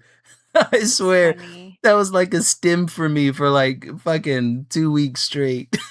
But that's not how he sounds like, right? Like that's No, not no, no. He's got more. yeah. He definitely has an Eastern European accent, but it honestly, like I said, it's probably like one of the best renditions of Victor Von Doom that I've come across. Like it's crazy. Yeah, well, it's a good choice for an actor to make. You know what I mean? Like it feels like every actor that has come beforehand have kind of like were a little lazy about it, you know, in the way that they were depicting Von Doom. And it looks like Robert Downey's going the whole freaking 9 yards. He's gonna be sure he gets down he gets this accent down right or the character down right. But, oh man, that trailer, like, I loved how they kind of showed what the incursion was gonna look like. Like, you remember that scene where, like, Professor X is looking out the window and there's, like, this, like, flashbang coming out of the sky? I Mhm. think that's the incursion. So essentially, what I think this movie is about is that you have the X-Men universe, the Fantastic Four universe, and then the Avengers universe that we know, those three universes are colliding with each other. Yeah. And that's why these the Fantastic Four, the X-Men, and the Avengers are essentially got to figure out how to stop the incursion from happening. Um, Yeah. but yeah, being able to see like hints of the incursion, like I kind of wonder how they're going to represent it because in the comics they represented it as Earths colliding, right? Whereas in the movies what it's supposed to be is supposed to be these reality branches colliding with each other. Um but dude, I'm so excited for this movie and just the costuming that's coming. Have you seen any of the costumes that are coming out of the convention? I only saw one where it was some witches' capes, Yeah, which is yeah. cool. Which means Agatha? Is You Agatha know, gonna be I've there? seen that That'd be theory real cool. that maybe like Scarlet Witch possibly from a different from a different universe. I Hmm. don't know. Like it wouldn't surprise me. Like let me pull up one of the images of the witches themselves. Let's see, I have it right here. Here, this is what the witches look like. I'm pulling it up on stream right now. Yeah, that's the one I saw at from the convention. Yeah. And they said that there were different colors, so Yeah, yeah, I don't know. Well, I was confused on whether or not it was different colors or if that was like an AI image. I don't know. Like I hope it wasn't um an AI image because I've only seen the green ones. Um, hmm. but they've also released the costume of Doom. Pull him up right here. This is Doom's costume that they were showing at the convention. It looks amazing. Thankfully, Yeah. Robert Downey Jr. At his age, he didn't have to bulk up too much for this. I think the costume is going to be doing the good majority of the work. Yeah, because he's a little aged. Yeah, he's a little aged at this point. But dude, the source accurate costumes that have been coming out of this convention is nuts, dude. Here, this is Gambit's costume that I saw online. There we Yeah. go. Dude, they are sticking so close to being comics accurate. I'm so excited for this. You have no idea. Yeah, his costume was really good in, Oh yeah. Deadpool. I like I that don't know they why got the he has lapel a correct. headpiece. Yeah, I don't Well, know why he has that headpiece that wraps around his head, but he's always had that in the comics. yeah, but there has to be a reason why he wears it, right? Like, no one else I wears it don't know. You know, to tell you the truth, because I kind of it's always an took it interesting fashion. as being kind of like a ski cap, kind of like you know Yeah, but because it he doesn't cover mhm. his hair Yeah, it doesn't cover his hair or his face. Maybe they or just his did it that mouth. way because it looked cool. It's I an don't know. interesting like, it's very it and, I'm specifically drawing the well, yeah, even this one. Like it Mhm. doesn't even cover his ears. No, it Like doesn't cover his ears, his yeah. face. So what All it is covers is, the what like, is his the cheek or, like, it outlines his cheekbones, and it gives him kind of a doesn't bandana hide your look. identity like Gambit. You're doing it the Mhm. wrong way. Like you wanted to hide your face, you have to He's the king of cut thieves, the man, I holes don't know. the other way. Like, like But that the I'm thing is, complaining, but yeah, I've always liked his, design as a kid. Like, I remember seeing, Jim Lee's first depiction of Gambit, and I've always thought it was cool looking. I it's very unique, yeah. Yeah, I could not tell you why he has the face guard outside of maybe to take punches? I don't know. It doesn't have anything to do with his power set, that's for sure. Just Mhm. for the looks, Yeah, I just guys. think it's for the aesthetics, man. More focus on his face, Yeah, exactly. It's like Frame out blinders. frame out that pretty boy face a bit, right? Rogue's gotta have something to look at. Oh, and then the comic accurate Cyclops suit too? Damn it, man. Freaking Yeah, that Marvel is one's doing it really good. right. I've Which been is, yeah, loving a it so breath of far. fresh air because it's kind of annoying to see, like, especially characters like Scarlet Witch, Mhm. where I mean, I kind of like it from a fashion standpoint Yeah. that they emulate the character's look through a more fashion forward kind of modern aesthetic. Yeah. Mm. But yeah, I'm glad that they kind of brought more of her costume out Yeah. during Yeah. what was it? Oh, WandaVision? yeah, Is that when she WandaVision. gets her or was it Doctor Strange when she gets her final outfit? It was in Which one was WandaVision. It was in it? Okay. WandaVision, yeah. Yeah, like Whenever she that's a gets really her good comics accurate suit. with the crown. Mhm. Well, With the crown. uh, she gets like not the Halloween one, but like No, no, her no. final one. Although the Halloween one was pretty close too, but no, not Well, that that one one. was just straight up. That one's just straight up her comic book outfit. Exactly. I yeah. But I But like the obviously, you can't interpretation. go yeah, Yeah. you can't go walking around. And I mean, then you could, but you're really silly looking. right. And then I also found this photograph where they were showing a sentinel head, and hopefully I'm assuming that means they're gonna do something with sentinels, whenever they're depicting the X-Men in the movie. Yeah, sentinels, Oh, the gigantic humanoid machines and robots that would hunt down mutants. So in the X-Men universe, there is this engineer or roboticist named Trask, who was part of this anti-mutant organization that built these robots to hunt down mutants and detain them, and a good majority of the time kill them, in order to put them into camps. And so this is what those sentinels look like. Essentially, and actually the sentinel head that they have here, super comic accurate too, which is wow. which is interesting because so that that Wolverine game that's coming out on the PS5 soon, Mhm. they have their own version of the Sentinel, and it looks a little bit different. So that's how that Sentinel looks. So they kind of strayed a little bit away from the source material.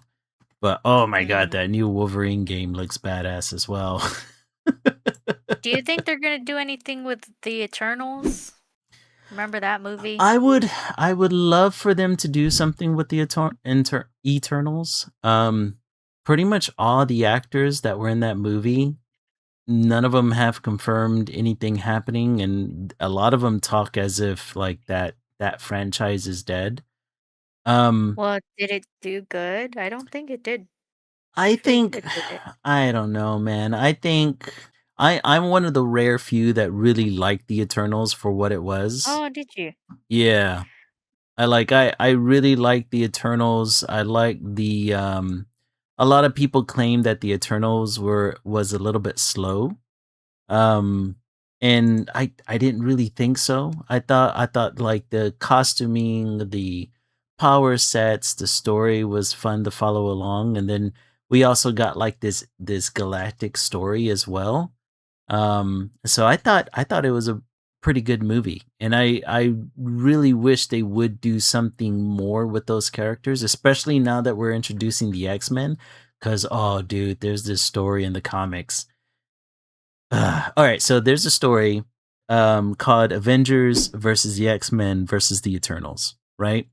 Wow. And so the as you know, the Eternals are kind of like the protectors for the celestial that was growing inside the center of the earth, right? Which is pretty much what we saw in the Eternals movie. And soon they become a kind of like a team that kind of protected Earth from galactic threats, right? Like whenever Galactus would come around, whenever any of the Beyonders would come around or any of the Celestials, the Eternals was the team that they would have to go up against, right? Um, Mm.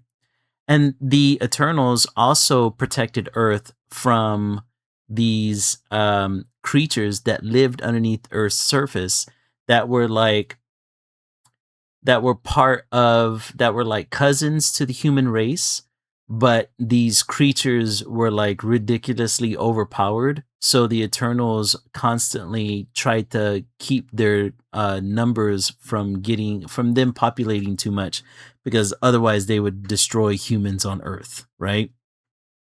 Well, at one point, in the X-Men timeline, the X-Men figured out how to essentially become immortal, right? During their Krakoa era. And because they figured out a way to be immortal or live forever, they kind of became a threat to the human race, right? Because humans can't live forever.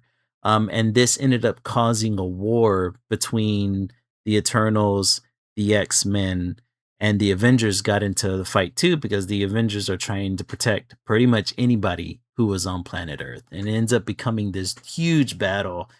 And oh man, now that we're getting the X-Men, if we could get even a little bit close to that storyline, I'm freaking down, dude. Like I want to see that.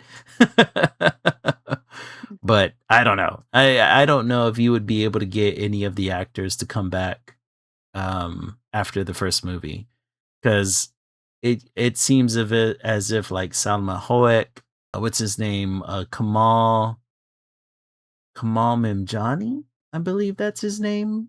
They're talking about they don't know if they're ever going to be coming back. There's a lot of actors. Unfortunately, Eternals was considered a flop to a lot of the general audience. Um, Yeah. yeah, I it's like Mark said in chat. He could not tell anything that happened. He could not tell us anything that happened in the Eternals. Yeah, as like I said, like unless w- the other thing that I really like about the Eternals is that they essentially in the movie they kind of hint at that they are the reasons why humanity have mythological figures and mythological stories, was because they witnessed the Eternals at some point in their power sets. So they're like the basis to, God's humans ended up creating as time went on. And that's just a really cool. I always thought it was a really cool concept. But again, like it was kind of a commercial flop. I don't think very many people enjoyed it at all, Mhm. except for me and a few others. See, Mark also says he wants to, dude, I just want Moon Knight to do something. Yes, dude. Which that's the other thing that's recently come out of San Diego Comic Con is that tomorrow is the Marvel Studios panel in Hall H, and they're talking about they might be talking about Midnight Suns that Moon Knight is possibly going to be a part of, as well as Blade, uh, Doctor Strange. Man, they could kind of rope a lot of people into this because in the comics, I think Punisher's been a part of it. Magic's been a part of it. Wolverine's been a part of it. Like you can do a lot of crazy stuff with the Midnight Suns movie, but essentially Midnight Suns is kind of like a supernatural story or a supernatural superhero team within the Marvel universe. So if they decide to do Midnight Suns or if they reveal anything about it, I'm fucking down because then you can bring Moon Knight back. Because dude, I really want them to do something with Moon Knight too. Like Oscar Isaac was Yeah. so good in that It was such a series. good show too. Super Like, good, man. so the mystery that was behind it, I like know, I know, but for some reason, why? I don't. Why? Well because and this is my thing. This is what I think happened. Right? Disney Plus came out, and Disney was hungry for shows on their brand new streaming platform. So they came up to their cash cow, which is Marvel, and they're like, create as many properties as you possibly can. Right? And Marvel was like, bet, I got you. Let's do this. Because Marvel has a shit ton of characters, right? Like you can never make enough Marvel movies to even give you a fraction of the amount of characters that Marvel has in their back pocket. And so Marvel started creating these TV shows, which a lot of them were super good. I mean, that's how we got the WandaVision. That's how we got Agatha All Along. That's how we got, Moon Knight. And that's how we got Falcon and the Winter Soldier. And that, I mean, we got Werewolf by Midnight. So many good shows. But then like because Marvel was putting out all these TV shows as well as movies, they were starting to get spread too thin, right? Like you remember hearing about like the special effect artists were being spread too thin or not being paid enough, and they were using a lot of contractors. And this was around the time that people started complaining about the graphics that were coming in, like Ant-Man or Ant-Man Quantumania, and all this stuff. And then that's where the meme of Marvel having bad graphics started coming from. Like, oh man, even She-Hulk came out during this time, which is another favorite of mine. Like, there were so many, so Disney was trying to squeeze as much as possible out of Marvel, and there was a lot of gems that came out of all that content that was coming out of Marvel Studios. And then like the market got oversaturated. People started to complain about like, oh, I hate that I have to watch 10 shows and 3 movies in order to understand what's happening in the next Marvel movie, because all these TV series and all of it connected in some form or fashion, right? So like you could get deeper context into certain things that were happening in the movies if you were watching some of the TV shows. Um and because there was this oversaturation that was happening, people started dropping off, and that's whenever like that's whenever like the MCU hate started up. I don't know if anybody had ever noticed like how much like hate that was going towards the MCU for a while, like even kind of still today, where everybody was talking about like MCU was washed and everything else in between. That's pretty much where that came from, because people could no longer keep up with the amount of shows and movies that were coming out at the same time. And some of the shows were flops, like Secret Invasion was really terrible. And so Moon Knight was part of that push, and whenever Marvel had to course correct, right? Because it was getting, it was getting some poor reviews on some of the shows, it was getting some poor reviews on some of the movies. And I think like Doomsday and Secret Wars is like really their ultimate course correct um for their universe, right? Because both Doomsday and Secret Wars is supposed to be like where, and I'll probably go to this later because Kevin Feige recently had an interview where he kind of explains what these two Avenger movies were doing, right? Essentially. But yeah, Moon Knight kind of got lost in that shuffle. There was so much content coming out from the MCU that you know, not enough people saw Moon Knight, and now we really don't know what they're going to be doing with a lot of those characters. We don't know what they're going to be doing with She-Hulk. We don't know what they're going to be doing with Moon Knight. Let's see who else fell through the cracks. Werewolf by Midnight. We have no idea. Um, Nobody knows what happened to Nick Fury after Secret Invasion, right? Like we're all kind of in the dark on what's happening there. Like what happened to Monica Rambeau and Miss Marvel and Captain Marvel. Like there's a lot of these dangling plot lines from this kind of oversaturation phase.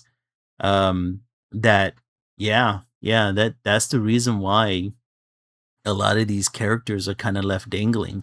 Hell, even Blade is part of that, right? Like Blade was kind of introduced at the end of the Eternals movie. He was there at the end credit scene. You could even hear his Oh man. voice. Yeah. And to this day, um, Kevin Feige has been on record as saying that he's still upset.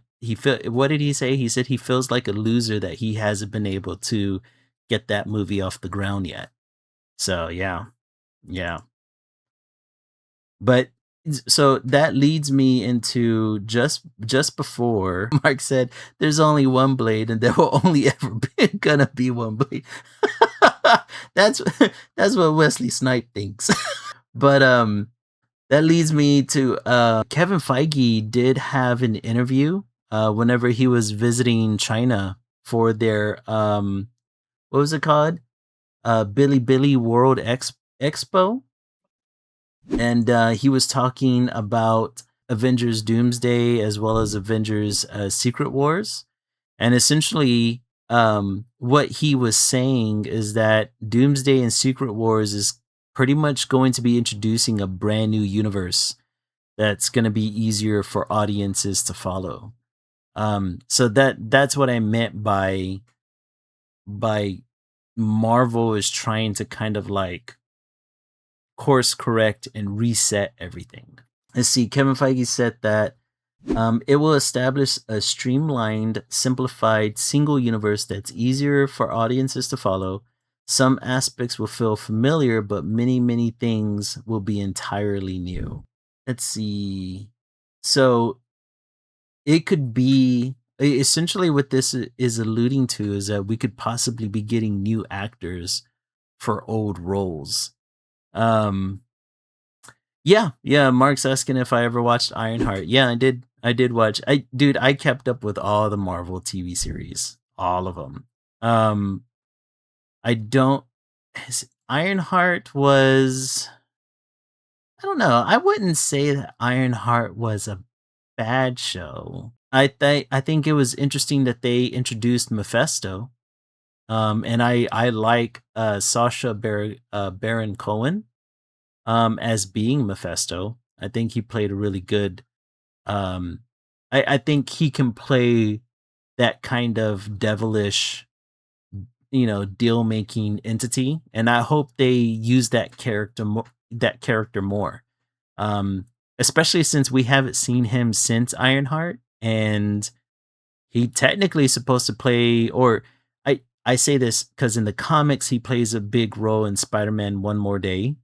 I don't think he's gonna be playing that kind of role in the movie, but it'd be cool if he did.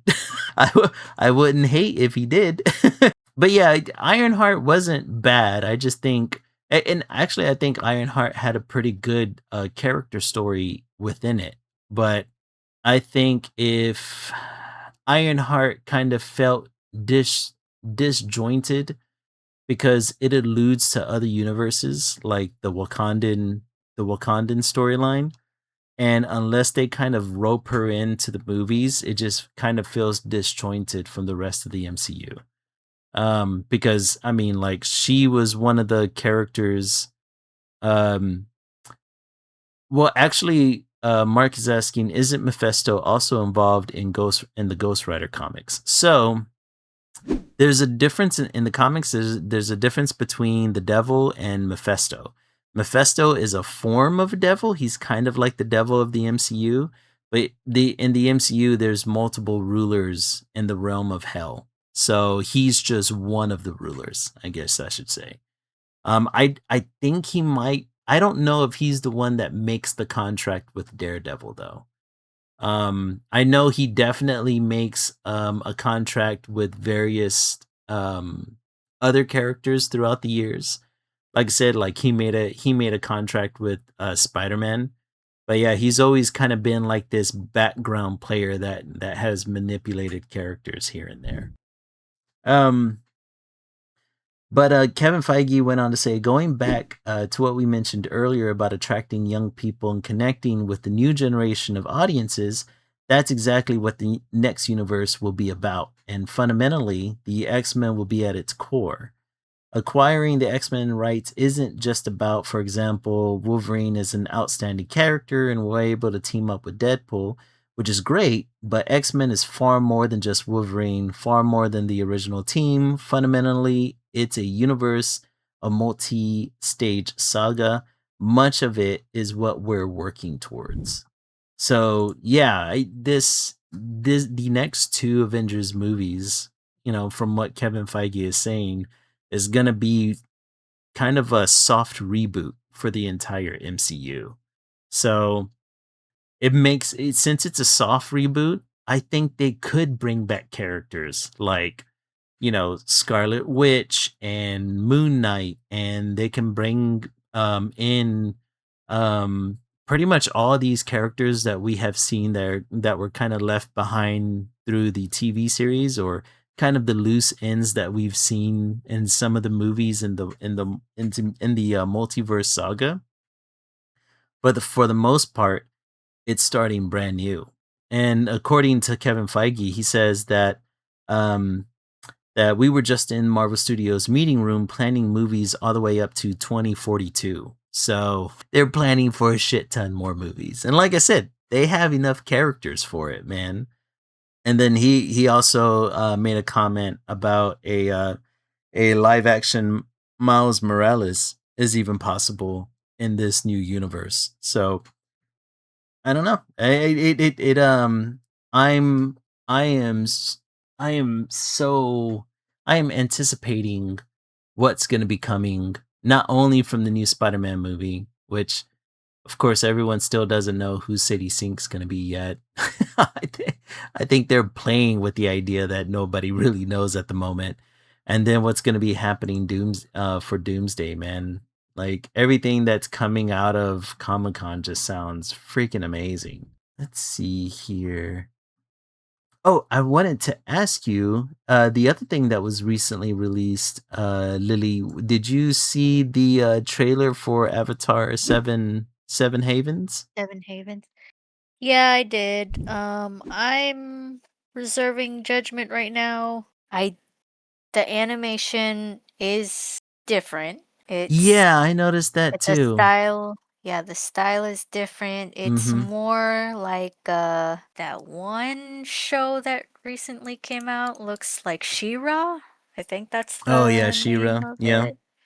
Yeah, so Mhm. that's the style that it looks like it's emulating, Mhm. more like that rather than the Avatar verse, which is interesting. Yeah, it's a It's choice. not, yeah, it's not bad, but it's Right. definitely not.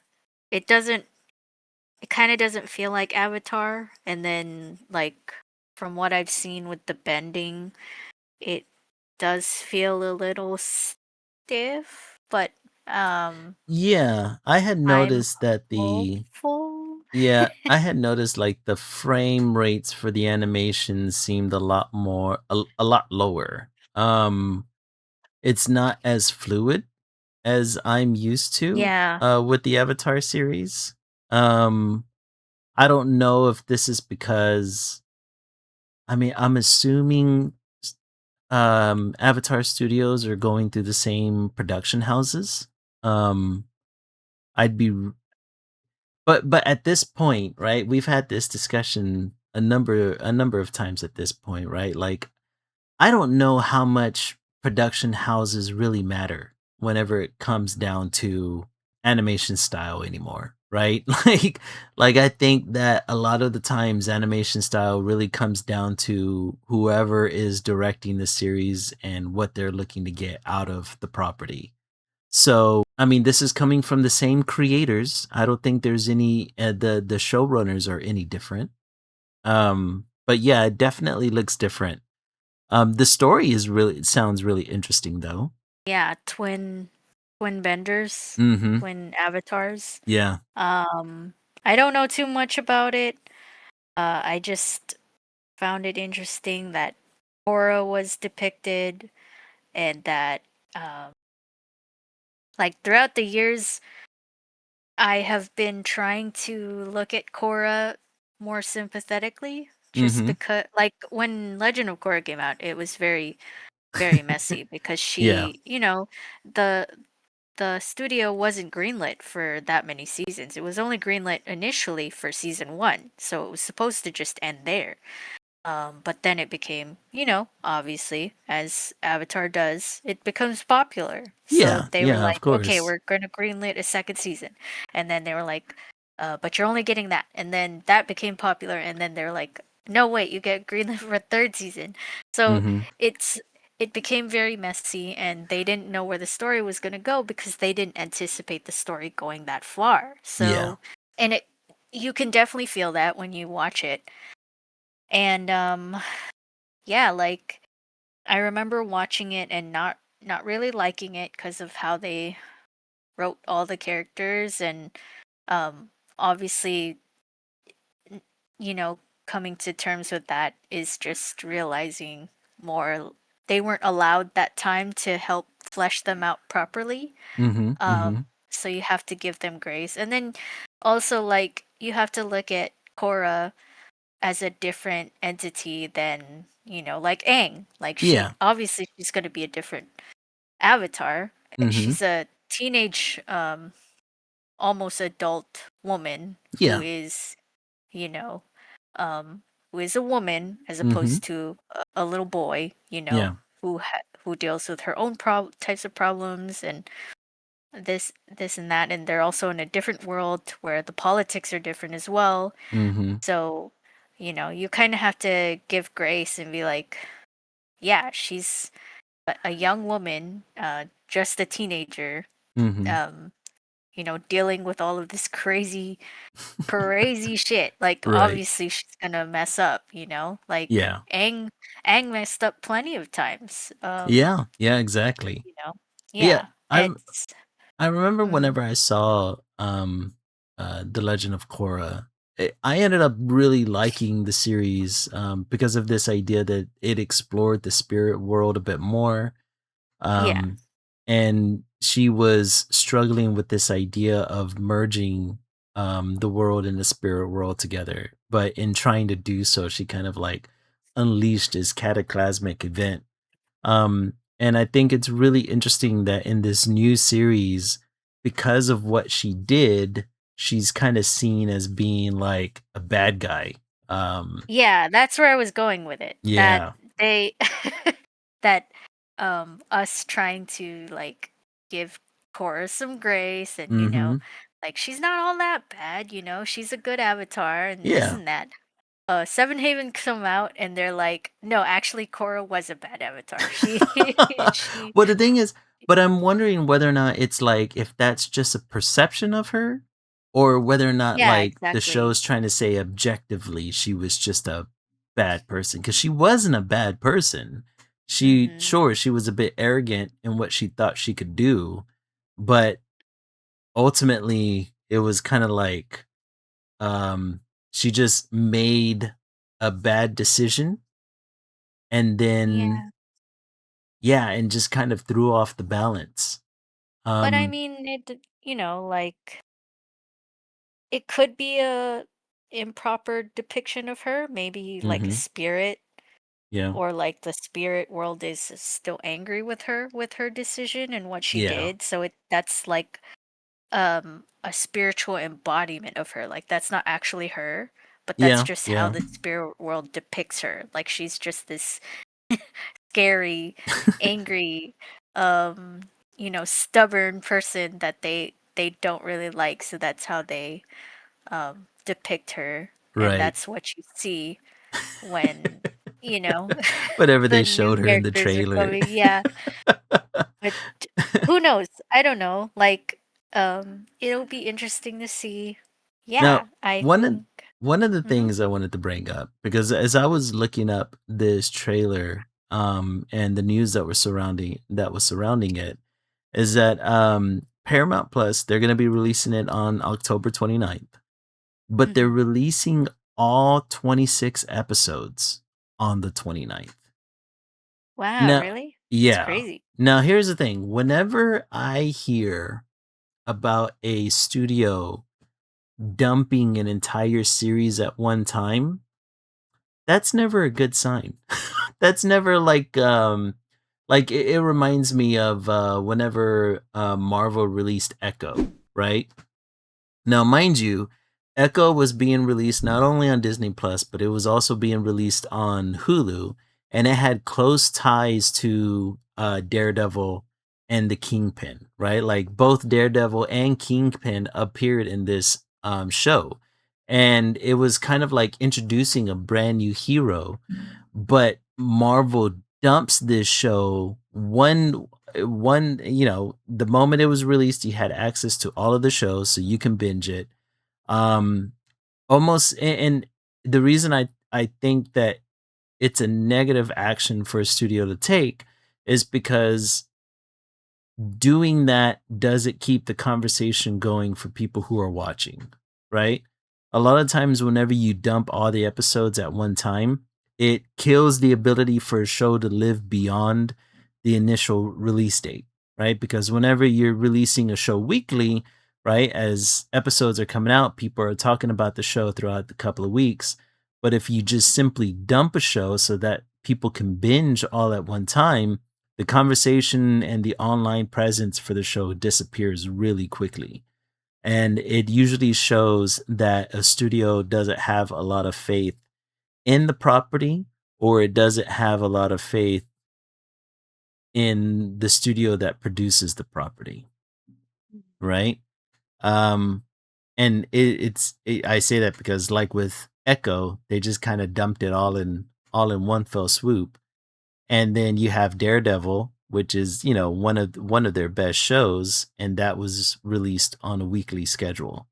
So do you think I don't know, because this is Paramount Plus and because we know the troubles that are or we know what's happening between Paramount Plus and Avatar Studios, do you think this is a slight against the studio, or they don't have a lot of faith of this property, or I don't know, what do you make of that? I mean, we're already seeing it with Avatar Aang, Yeah, so this kind of falls in line with that. How they've been acting with that the with the property so studio. far. Yeah. Yeah. It feels like it's the So way that they're acting towards the studio itself. It's it's really crazy. sad. Yeah. Yeah. And it makes no sense. They're completely like they're really daft. Like they have no idea what what they have in their Yeah, and they're hands. being really blatant. I don't know. Maybe we're talking too, inside sports here, but it seems I would think anybody who is observing what Paramount Plus is doing with the Avatar series or franchise, I guess I should say at this point, is really tone deaf, and it's really like feels kind of spiteful at this point. Like, why would Yeah, you basically. release 26 episodes in one One go? go. Yeah, that's practically 2 seasons. They're just releasing it at one time. That's nutty, man. Mhm. And Yeah, I have no idea. it doesn't look as if the series is it doesn't look as if the series is bad, and the story looks really interesting, right? Like, I would love to see what happens to, these new avatars in this like post-apocalyptic world. I want to see what that's about. But damn, they're just dumping 26 episodes at one time. I don't know. Then again, I don't know if that's normal for Paramount Plus. I don't have a subscription to the streaming service. So I don't know whether or not they just dump No, they IPs don't. like they don't? Ah, see, that's Like, even worse. I was watching, Ghosts on there, Yeah. and that's a weekly, distribution, release Mhm. date. Yeah. That one's a live action one, though, but, like, you can film a whole thing and then they've done it before, like Yeah.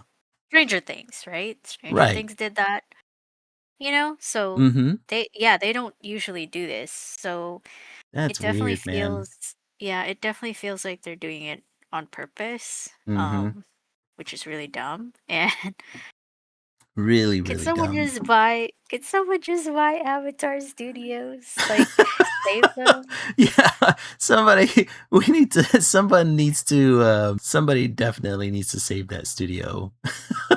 We need to They watched the property and they were like, "We don't like this. This is too feel good and not yeah. enough, like, We somebody money needs to from you." hold a protest in front of Paramount Plus with a free Avatar Studio sign. Seriously, because this is, like, depressing. They're trying to kill the property is what it seems like. It literally feels that way, man. It literally feels like they're just trying to kill the property. Like I don't know how well or any other way to think of this. Like they're just Because none kind of it of makes sense, like, yeah, none of they it don't makes even any wanna sense. make money, like, Mhm. it it's n it's, like because I think they know it can make money, they just don't Yeah. wanna do it because they hate whoever like, you know? Like, it just Yeah. Yeah, feels it just feels like they just 'cause hate the there's no studio in 'cause I some get them form or being dumb. fashion. I can totally get them being dumb, but they're Mhm. still greedy. Yeah. So I don't you know what I mean? Like, there's no way that they don't know what they Yeah. have in their hands, I don't know. I don't know. It really unless does they feel really are that like dumb. yeah, it really does feel like they just honestly just kind of hate the studio and hate the franchise because it they are That's doing weird. everything in their power to get rid of it. Like why would you dump a studio like that? It's crazy, man. Let's see here. All right. Let me go ahead and close this real quick. All right. Let's see. So, that's not even the very least of all the topics that we had. Speaking of Paramount Plus, did you see that they recently the merger with Warner Brothers was put on hold officially? Oh, really? Yeah, that's a bit of good news. When did that happen? It just happened today. They Okay. said that the merger will not move forward until June 1st of 2027 or until the courts provide Oh, a ruling on the lawsuits facing the merger. So it's officially on mm, hold. So, wow. yeah. I mean, it couldn't have happened to It a better worked. studio. What they're doing is working, you know? Yeah, That's the thing. exactly. What they're doing is working. And, yeah, I don't well, that is good news. Like, I'm glad, Mhm. 'cause geez, I don't want the Yeah. please. Yeah, man. We can't have them continue to fuck over our boys like this. You know? Stop desecrating everything we love. Stop. Right? Just quit it already. All right, so we're about 16 minutes past the hour. Of course, we got a lot more topics, but do you want to just save them for next stream? Because with everything that's going to be released over the weekend, we're going to have a lot more to talk about. If you wanna keep going, Are you good it's with okay keep with me. going? I can keep going Yeah, if you're all right with if it. there's another topic you really wanna talk Let about, me that's fine with see. me. Oh man, there is a lot more. Let me see.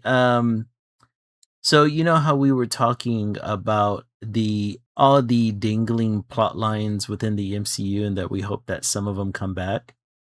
Yeah. Apparently, there is still life in the Shang-Chi franchise.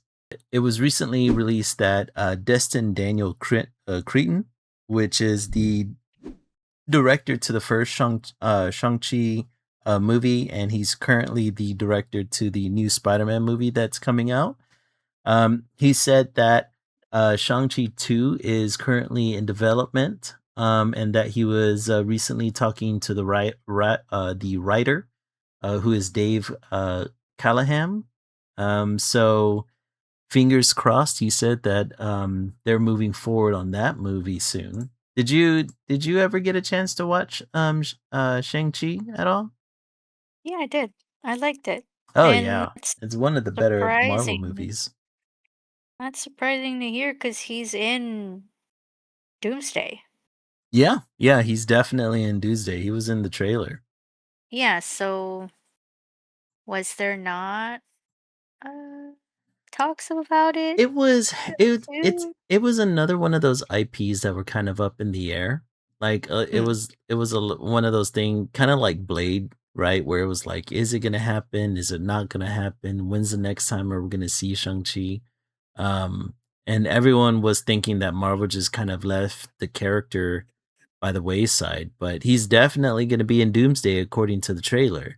So, yeah. the fact that he's talking to, or the director is talking to the writer from the original movie is a good outlet. It looks like it could be moving forward.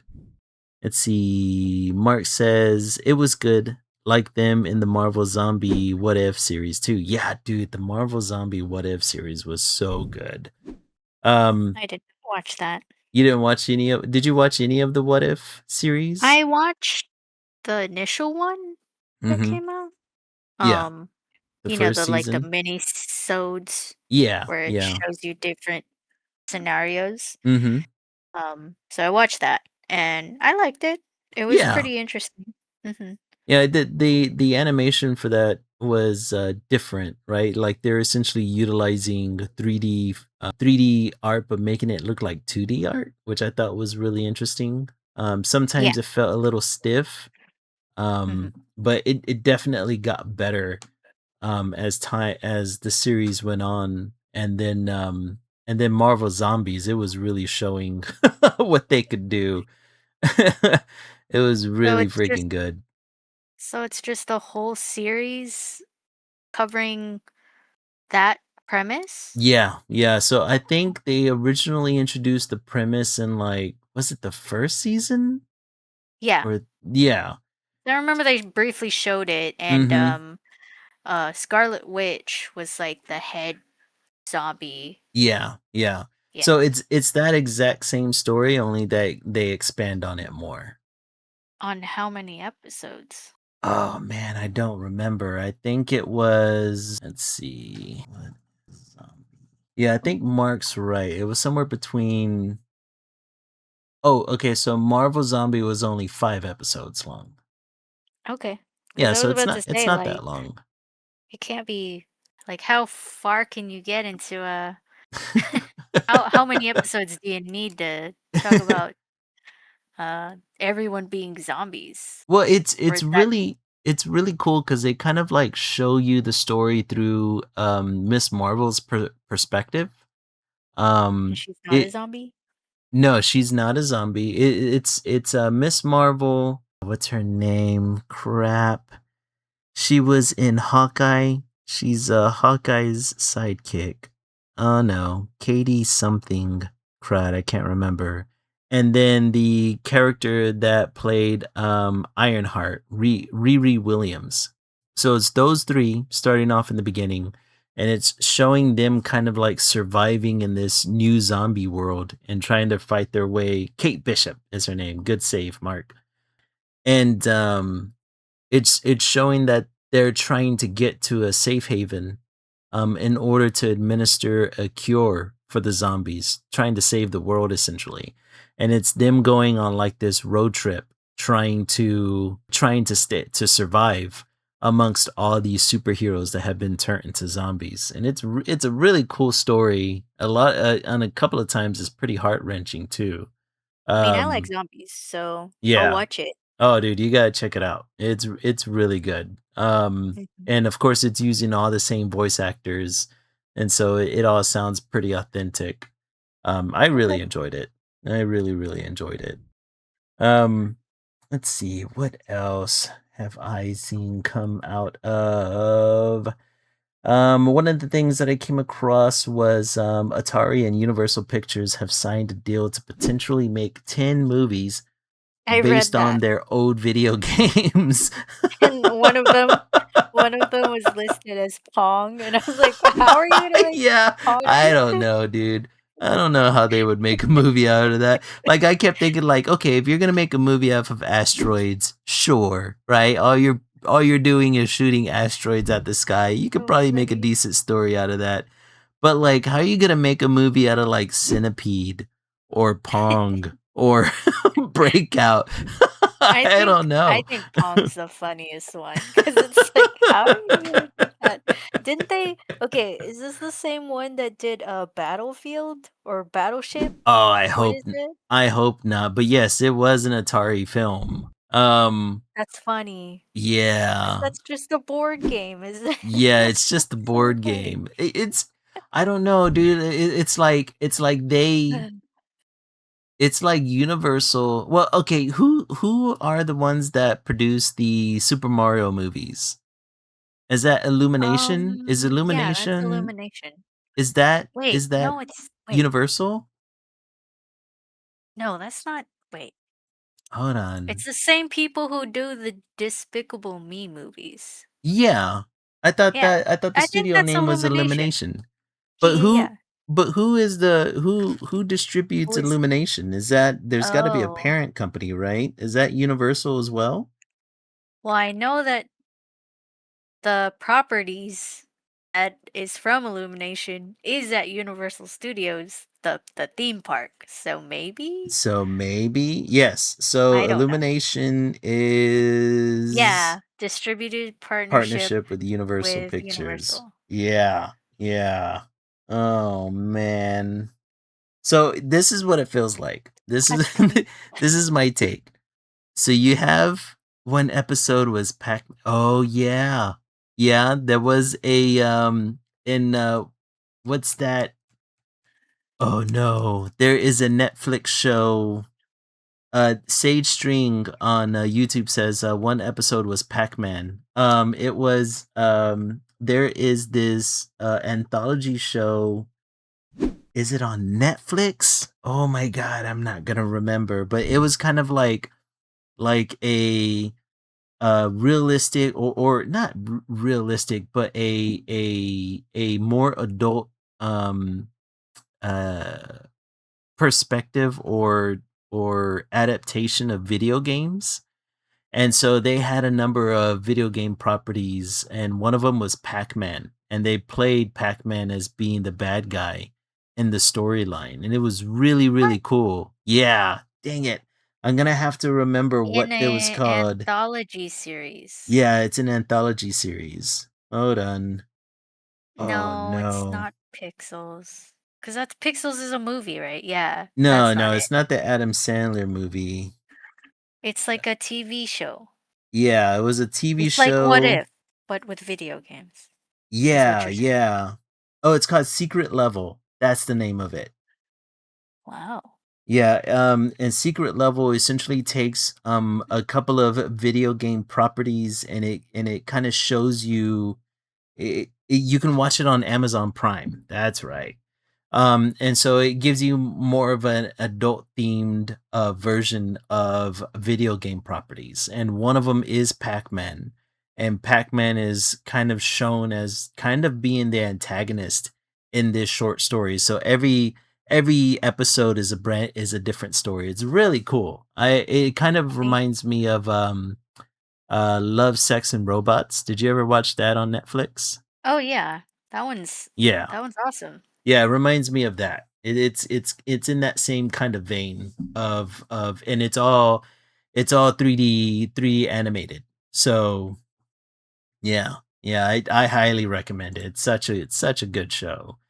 Um, but yeah, it kind of feels like Universal with their success with Super Mario. They were like, so what other video games can we turn Mm. into movies? And then they looked over at Atari and they were like, you've got a ton of video games, right? Like I could even understand them making a video game about, like, if anybody remembers from the old Atari days, Pitfall. Anybody out there remember Pitfall? Am I just Sounds old? familiar. But there was a game called Pitfall back in the day, and you could probably even make a decent movie out of that. But I don't know. I don't know. I don't know how the hell you're gonna make a movie out of Pong. It feels like they saw the what is the word? Not potential. Uh-huh. How successful Yeah. the Sonic Yeah. franchise became and Mhm. how successful the Mario movies have Yep. been, which I don't know how. Like I heard the second one was not very good. But Oh, I haven't anyway, seen it. I want to, but I um haven't seen it yet. it's very much kid oriented. Oh, You know, yeah. the audience is I for ki kids, I so kinda you can't figured that really was always gonna be yeah, the audience. Yeah. you can't really hate it for that. But Yeah, yeah. You can't judge it they that hard. yeah, they saw it. But that's not to say I to go into a different tangent without going too much into it. Just It do kind of it. sucks when people use that as like, oh, it's for kids, so it's gonna be Right. kind of Right. stupid. But it's just like kids are really smart. They can they can watch shows with more nuance in it, like Mhm. Avatar, and still enjoy it. Like, and Yeah. then they'll watch it as adults and be like, "Wow, I get this even more now that I'm an adult." You know, we're talking about the Super Mario movie, the second one, Mark. Mhm. But yeah, it feels like they saw the success of those two movies. Yeah. They're video game related, and they're like, now we just have to do all the video games, all of them, no matter Sage what it is. String on YouTube says, Pitfall would be a lot like Spelunky or Indiana Jones. Yeah, yeah, exactly. Basically. Yeah. But yeah, I think you're right. It's one of those things where you just kinda have to e I I I think that Super Mario is definitely nostalgia bait for a lot of millennials and older generations, right? Mhm. Super Mario, I don't know how much of a presence Super Mario had for younger generations outside of us. And Mm. the way I took the movies was that it was the outreach to the younger generations, which most movies are, right? Like I think Yeah. all of us at some point, especially whenever it comes to these properties that essentially caught our eye whenever we were kids, eventually we have to accept that, yeah, they're going to try to do that again with new kids as time goes on. And but I do think you're right. I do think that we shouldn't discount it that just cuz it's supposed to be a kids movie doesn't mean that it can't have like good animation and a good story and an interesting premise because kids should be able to digest stuff like that. Mhm. Um and of course it really just depends on the audience they were going for. I think at the end of the day something like the Super Mario movies, they know the nostalgia bait that it's gonna be, and they know the crowd that it's automatically gonna attract, but I think they're really going for the younger audience to kind of, like, introduce them into Mario and introduce them into the franchise, So they because can sell more video games. sell more fucking video games Yep. because If we they all weren't know gamers Yep, if they weren't gamers now, they're yeah, they're they're gonna gonna be. be gamers after this. Dude, Yeah. dude, I shit you not. Even my kid at the ripe age of 5 is so into Minecraft now. Whereas beforehand, she didn't even know what the hell it was until that movie came out. And Oh, then really? boom, Wow. I just got through having to buy her um the amazing digital circus skins on Minecraft because she really, really, really wanted to be Ribbit. Yeah, yeah. So, yes, to say the least, she's a little she's a little nutty for Minecraft. Dude, she could spend days, hours on that game. But Well, now now I got me a little no. gamer, right? But Yeah, that's how you do it, right? a little buddy. You introduce 'em through a visual media that they're used to, point in case, either videos or movies, right? You make it entertaining because Minecraft wasn't exactly, Shakespeare, right? The Minecraft movie, I mean. And now, dude, she loves that game. Loves that game. She loves the creative aspect of it. So yeah, That's yeah, cool. I think that's how it works. I think that's the way that, and that's essentially what Nintendo was hoping for with the Super Mario movies.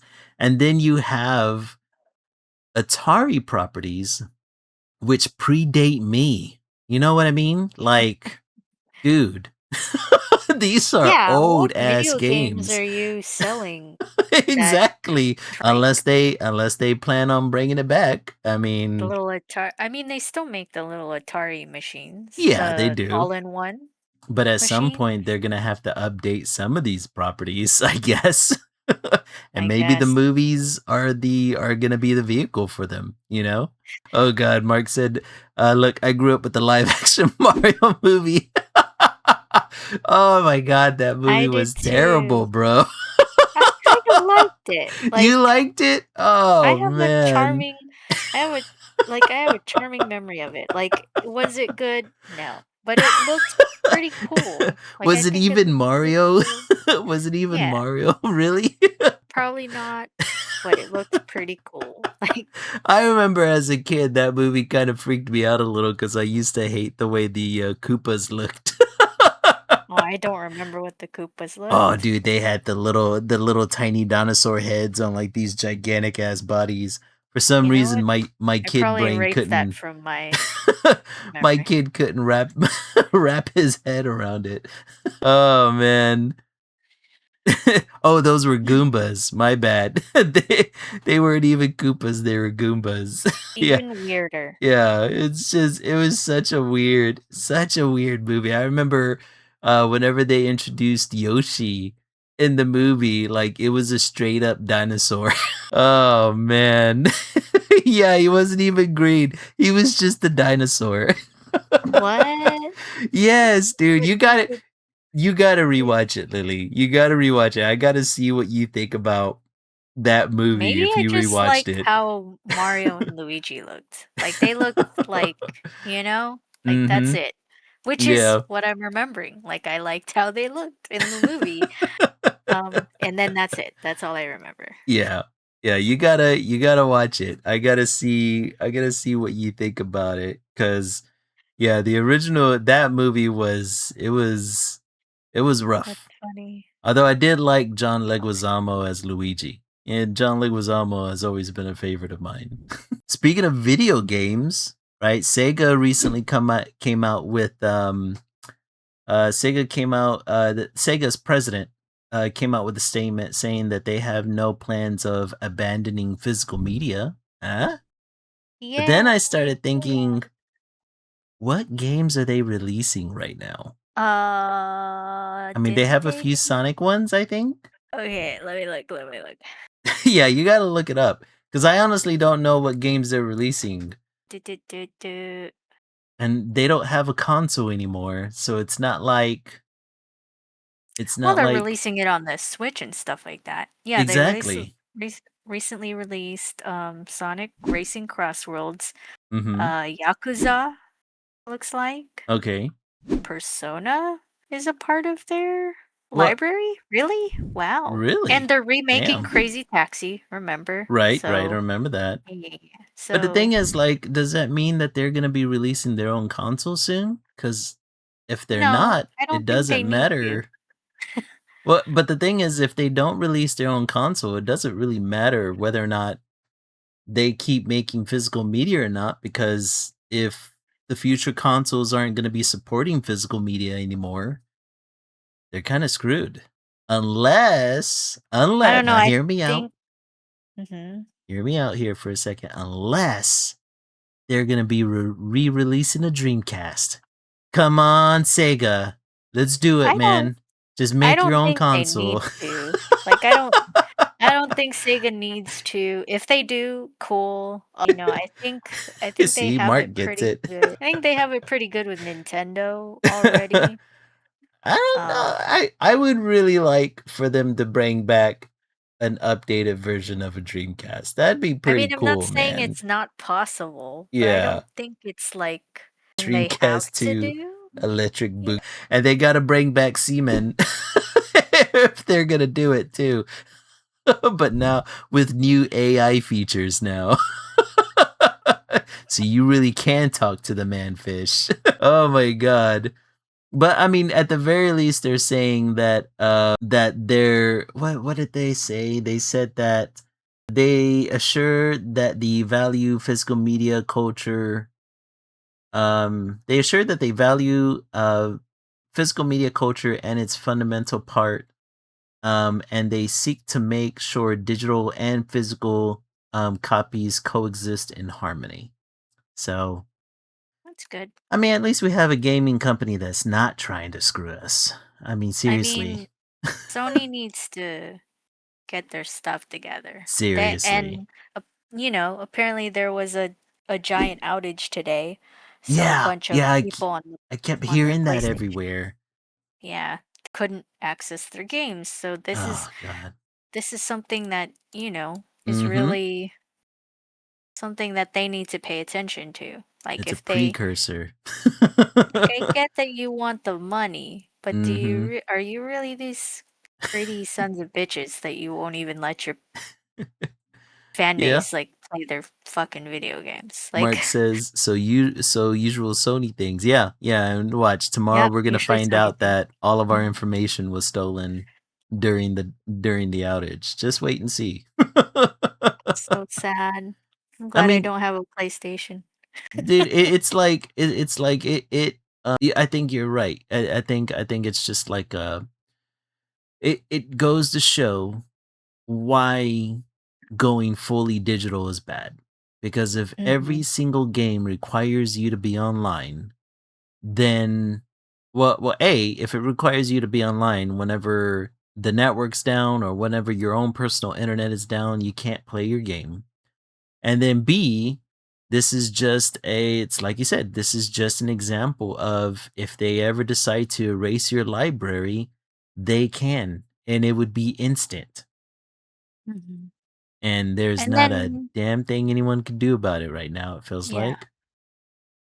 So this is all like a domino effect. People are Mhm. gonna get more frustrated and they're gonna just say, I don't want to own a PlayStation anymore. Like, fuck that. This all Mhm. sucks. Like, you suck. We're not going to keep buying your consoles or your games. Yeah. And then what? And that's what I would hope would happen. It didn't happen because people uh, pre-ordered the shit out of GTA. That the latest GTA. I don't know which number it is, but Mhm.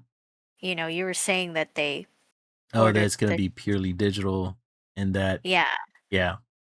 And like, so people didn't show through that they didn't like what was happening. But I Mhm. think the more that this stuff starts happening, people are gonna wake up and be like, actually, I don't want this anymore. This Yeah. sucks. Yeah. I think it needs to be across the board, right? Like in the Mhm, notes I had made a list of all the things that every console was doing that was anti-consumerism, right? So it's mhm, like but PlayStation wants to end physical media, wants to end player ownership, the secondhand market, create a monopoly, all after wasting a whole generation on live service slop and cross gens and shutting down studios. mhm. Xbox barely made any games for a whole generation, made decisions on the fly without a real plan, creating a low end console that detailed this generation and glazing they were glazing Game Pass, which essentially screwed over studios and their livelihood since they were cultivating this mentality of not paying for games. And then Nintendo creating slop with graphics from 3 generations ago for $80 on some games and thinks government tariff refunds are theirs while they're happy to rob players. Did you hear about that, by the way? Which one? About the tariffs and how Nintendo said that that They're trying to sue to get their share back, but mhm, it's but like, they weren't gonna be passing that on to the customers? yeah, because that, Yeah. to my understanding, it's not the it's not the companies that pay for the tariff. It's the consumer Mhm. that pays for it, right? So it's like, what? Well, what it is that we or the government, um, essentially taxes these companies more to have them exported here, which then Okay. whatever they have to pay in taxes, they then pass it on to the customers by Okay, to make either it back. exactly. But if they sue the government to get their money back, they're not giving the money that they ended up overcharging their customers in order to Mm, compensate for the tariffs, right? So it's like, oh, so Nintendo is essentially saying, oh, we're going to get our money back. But everyone who paid whatever they paid for, their consoles or their games or whatever, fuck those guys. yeah. So, yeah, because the thing is, it's kind of BS to kind of punish customers for something that their government's doing, like Mhm. unfortunately whenever it comes to at least our government right now, the American people don't really have a say so because it's not like he's going through Congress for any of this, right? He's just kind of doing everything through executive order. So like the American public literally doesn't have a say so on the tariffs that Trump is putting on, random ass countries. So the fact, like don't get me wrong, Nintendo did get screwed out, did get screwed and having to pay for these tariffs, right? But they passed that cost down to their consumers, but now they're essentially suing to get their money back and saying, "Yeah, we're not going to give this money back to the customers because essentially we, the consumers paid for those tariffs and now they're Yeah. getting that money back and they're like, "No, we're not gonna give it back to our customers." Yeah. It's just like, dude, I honestly I don't know how any of us can trust any game console, their gaming company. Like, it feels like there Honestly. needs to be a gigantic overhaul on all of them.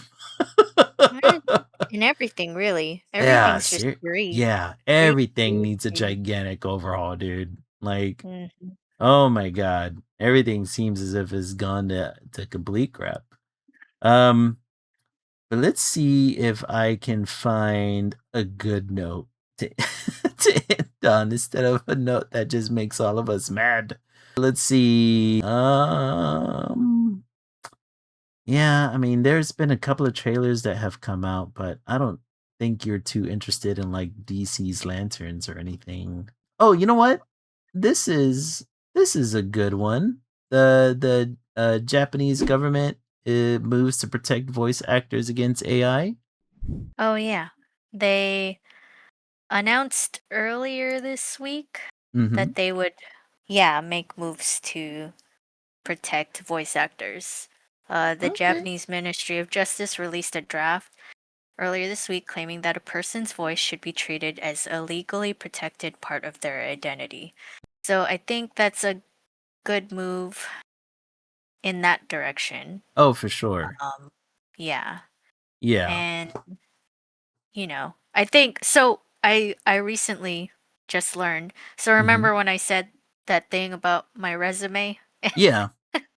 So recently learned. So it's process AI. Okay. So yeah, that's the term for it. Process AI is basically what your search engine is doing right now, and all that other Yeah. stuff Yeah. is it's analyzing data and optimizing it. Okay. Um, So it's yeah, way different from generative. it is. It's Yeah. different. And yes, I do see the potential in that, and I'm not just saying that as as a way to scapegoat my use of it. Um, I see the potential in that in video games Mm-hmm. as well. Like, Yeah. where someone in one of our previous streams, and I think you mentioned it too, where we Mm-hmm. could program AIs um, when we're doing like PVEs and stuff like that Yeah. in various types of games, Yeah. programming the AI to be a more challenging what Experience. opponent. For Yeah, sure. exactly. stuff like that. I see the potential in that. It's just I am wary about using it, and I'm mentioning this now because the Japanese government has been known recently to be trying to implement AI Mhm. against piracy. You know, that's one thing that they're using it against. Yeah. And they haven't said in this draft if they're gonna use AI to try and fight AI cloning of voice actors. Mhm. But what I'm assuming the type of AI that they're using is process AI. And I'm not daft. I can see the potential in that sort of thing. And that's the Yeah. type of thing I'm fighting for is process AI being used in the medical field and stuff like that. Right, You know what I right. mean? Useful things. Yeah. It's just it's the rate that it's being used right now, especially with generative AI in the mix as well, and the rate of how accessible it is, Mhm. it's not helpful to the environment and it's not helpful to um, humanity overall, just because Yeah. people are using it as like a scapegoat and a way Right. to be like lazy, right? Yeah. I think Which a good majority of the time my stance against AI has always been against the harm that AI can cause, right? yeah. Like I'm still underneath the thought process that if AI is properly regulated and has the proper guardrails to it. And I'm not even talking about regulation just on like how AI interacts with the user, but I'm also talking about the data centers and how they operate and the Mhm. logistics of it, right? If it could be properly regulated, obviously there's a future where I Is would even useful. yeah, exactly, is super useful. Yeah. Mhm. It's the reason why I hate whenever you hear AI bros say, "Well, AI is inevitable." Because to a degree, they're kind of right, right? Like Mhm. AI is the next gigantic leap in technology and it can be super helpful, right? Like I'm kind of like a futurist, right? Like I would love to see where technology goes. I would love to have a personal AI assistant the way Tony Stark does, right? That's freaking awesome shit. But it's like I said, there has to be regulations and guardrails in place that protect not only users who are interacting with AI, but also the environment that these AI data centers inhabit, right? The Mhm. surrounding environments, how we utilize the AI, right? All this stuff is super important. And as long as we continue to be so laissez faire about the whole thing, we're kind of screwing ourselves. Um, or better yet, we're screwing ourselves out of a potential that could be really beneficial to humanity. But Mhm. you know, it's right now it's just a bad place and time. Yeah, I think, I would wanna see, more regulation Mhm. and some pullback Yeah, on how many people can access AI, and exactly. maybe just even, like, just, um, a cancellation of generative AI. Because, like Yeah, I said, that because it's that not part of really AI helping. is not needed. It's not needed, it's Mhm. not helpful, Either that and or we yeah. need to have, laws in the books that protect artists, you know? Mhm. And if by protecting artists it kills generative AI, well, then so be it. I'm But happy with that, yeah. but this is a good that this is a move towards that Mhm. a government is moving to protect voice actors Yep. and their identities this way. So Mhm. maybe this is the domino in that effect. I'm hoping And so. All it really yeah. takes is one country implementing something that in turn will kinda give other countries a path to follow down, you know? It just Hmm. takes the one. Yeah, but that was some good news this week. Yeah. Yeah, I I'm like happy that. about that. That's really Yeah. good. I think we can end the stream on that. Okay. Let's take So a look at let's the artwork here. Here, I'm gonna Mhm. remove my avatar real quick so we can see my artwork completely. All right, so I like, you know what? You got the detail in his armor really, really well. I'm trying. This was hard. Like drawing Drawing drawing dudes men is is tough, huh? so hard for me. Yeah, it is. Yeah, I hate drawing men. Just 'cause, like, if you make them too curvy, that looks kinda weird, but then yeah, it's like, well, they do yeah. have curves because 'cause they're You humans, gotta but make then them a it's little just like boxy, but you gotta understand that men yeah, still exactly. have muscle in our legs and They do. thighs, and yeah, Yeah, yeah. yeah. This was It's a hard. fine balance to walk. Yep. And then also this kind of, like, dynamic pose I'm doing, Mhm. which I don't really do a lot of, which is, what I've been practicing a lot nowadays. Yeah. So it's pretty fun. I my so I'm doing more of his Marvel Rivals look. Yeah. Um just 'cause I really like the designs in Marvel Rivals. Now I've heard people complaining about the designs in Marvel Oh, I think Rivals they look cuz they say fine. it's like yeah, they say it looks too busy, but I'm just like it looks Ah, like I if hate people. Square Enix Yeah. touched the Marvel franchise. Uh-huh. That's how like, with a finger. That's Right. what it feels like, and You it know, I'm all for that. but Like, I like busy those are characters. probably the same people that say that the MCU costumes are too detailed. Like some people just don't understand That's what costuming makes or it design for that fun. matter. That's what Exactly. fashion is so fun, like, you're so boring, like, get off Oh of it. man, yeah. Yeah, but I like his, uh, Marvel Rivals version. It's pretty true to form, though. I think Mhm. I don't know if Gambit has tattoos, but they added tattoos to his It forearms would in make his sense that he design. did. Yeah, so I don't know if I'm gonna draw those because those are kind of insane, but, yeah, my idea was taking that and then putting it in, like, a splash art type That's cool. art, which is, you know, what you see in, like, League of Legends or Yeah. something like that.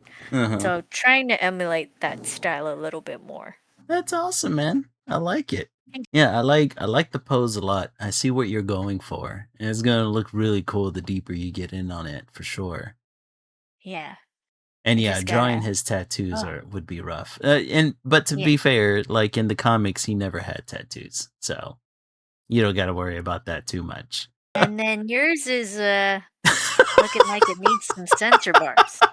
Well, on the plus side, this is just still sketch phase, so I haven't added any of the clothing yet. But I was focusing on, or I haven't added a lot of the clothing yet, because I want the clothing to kind of look the way it does in the anime, where it's kind of like tattered Mm. and dirty and kind of like disheveled. Like her shirt is always like super loose fitting. So I think I got the figure down. I even got a little bit of the background done.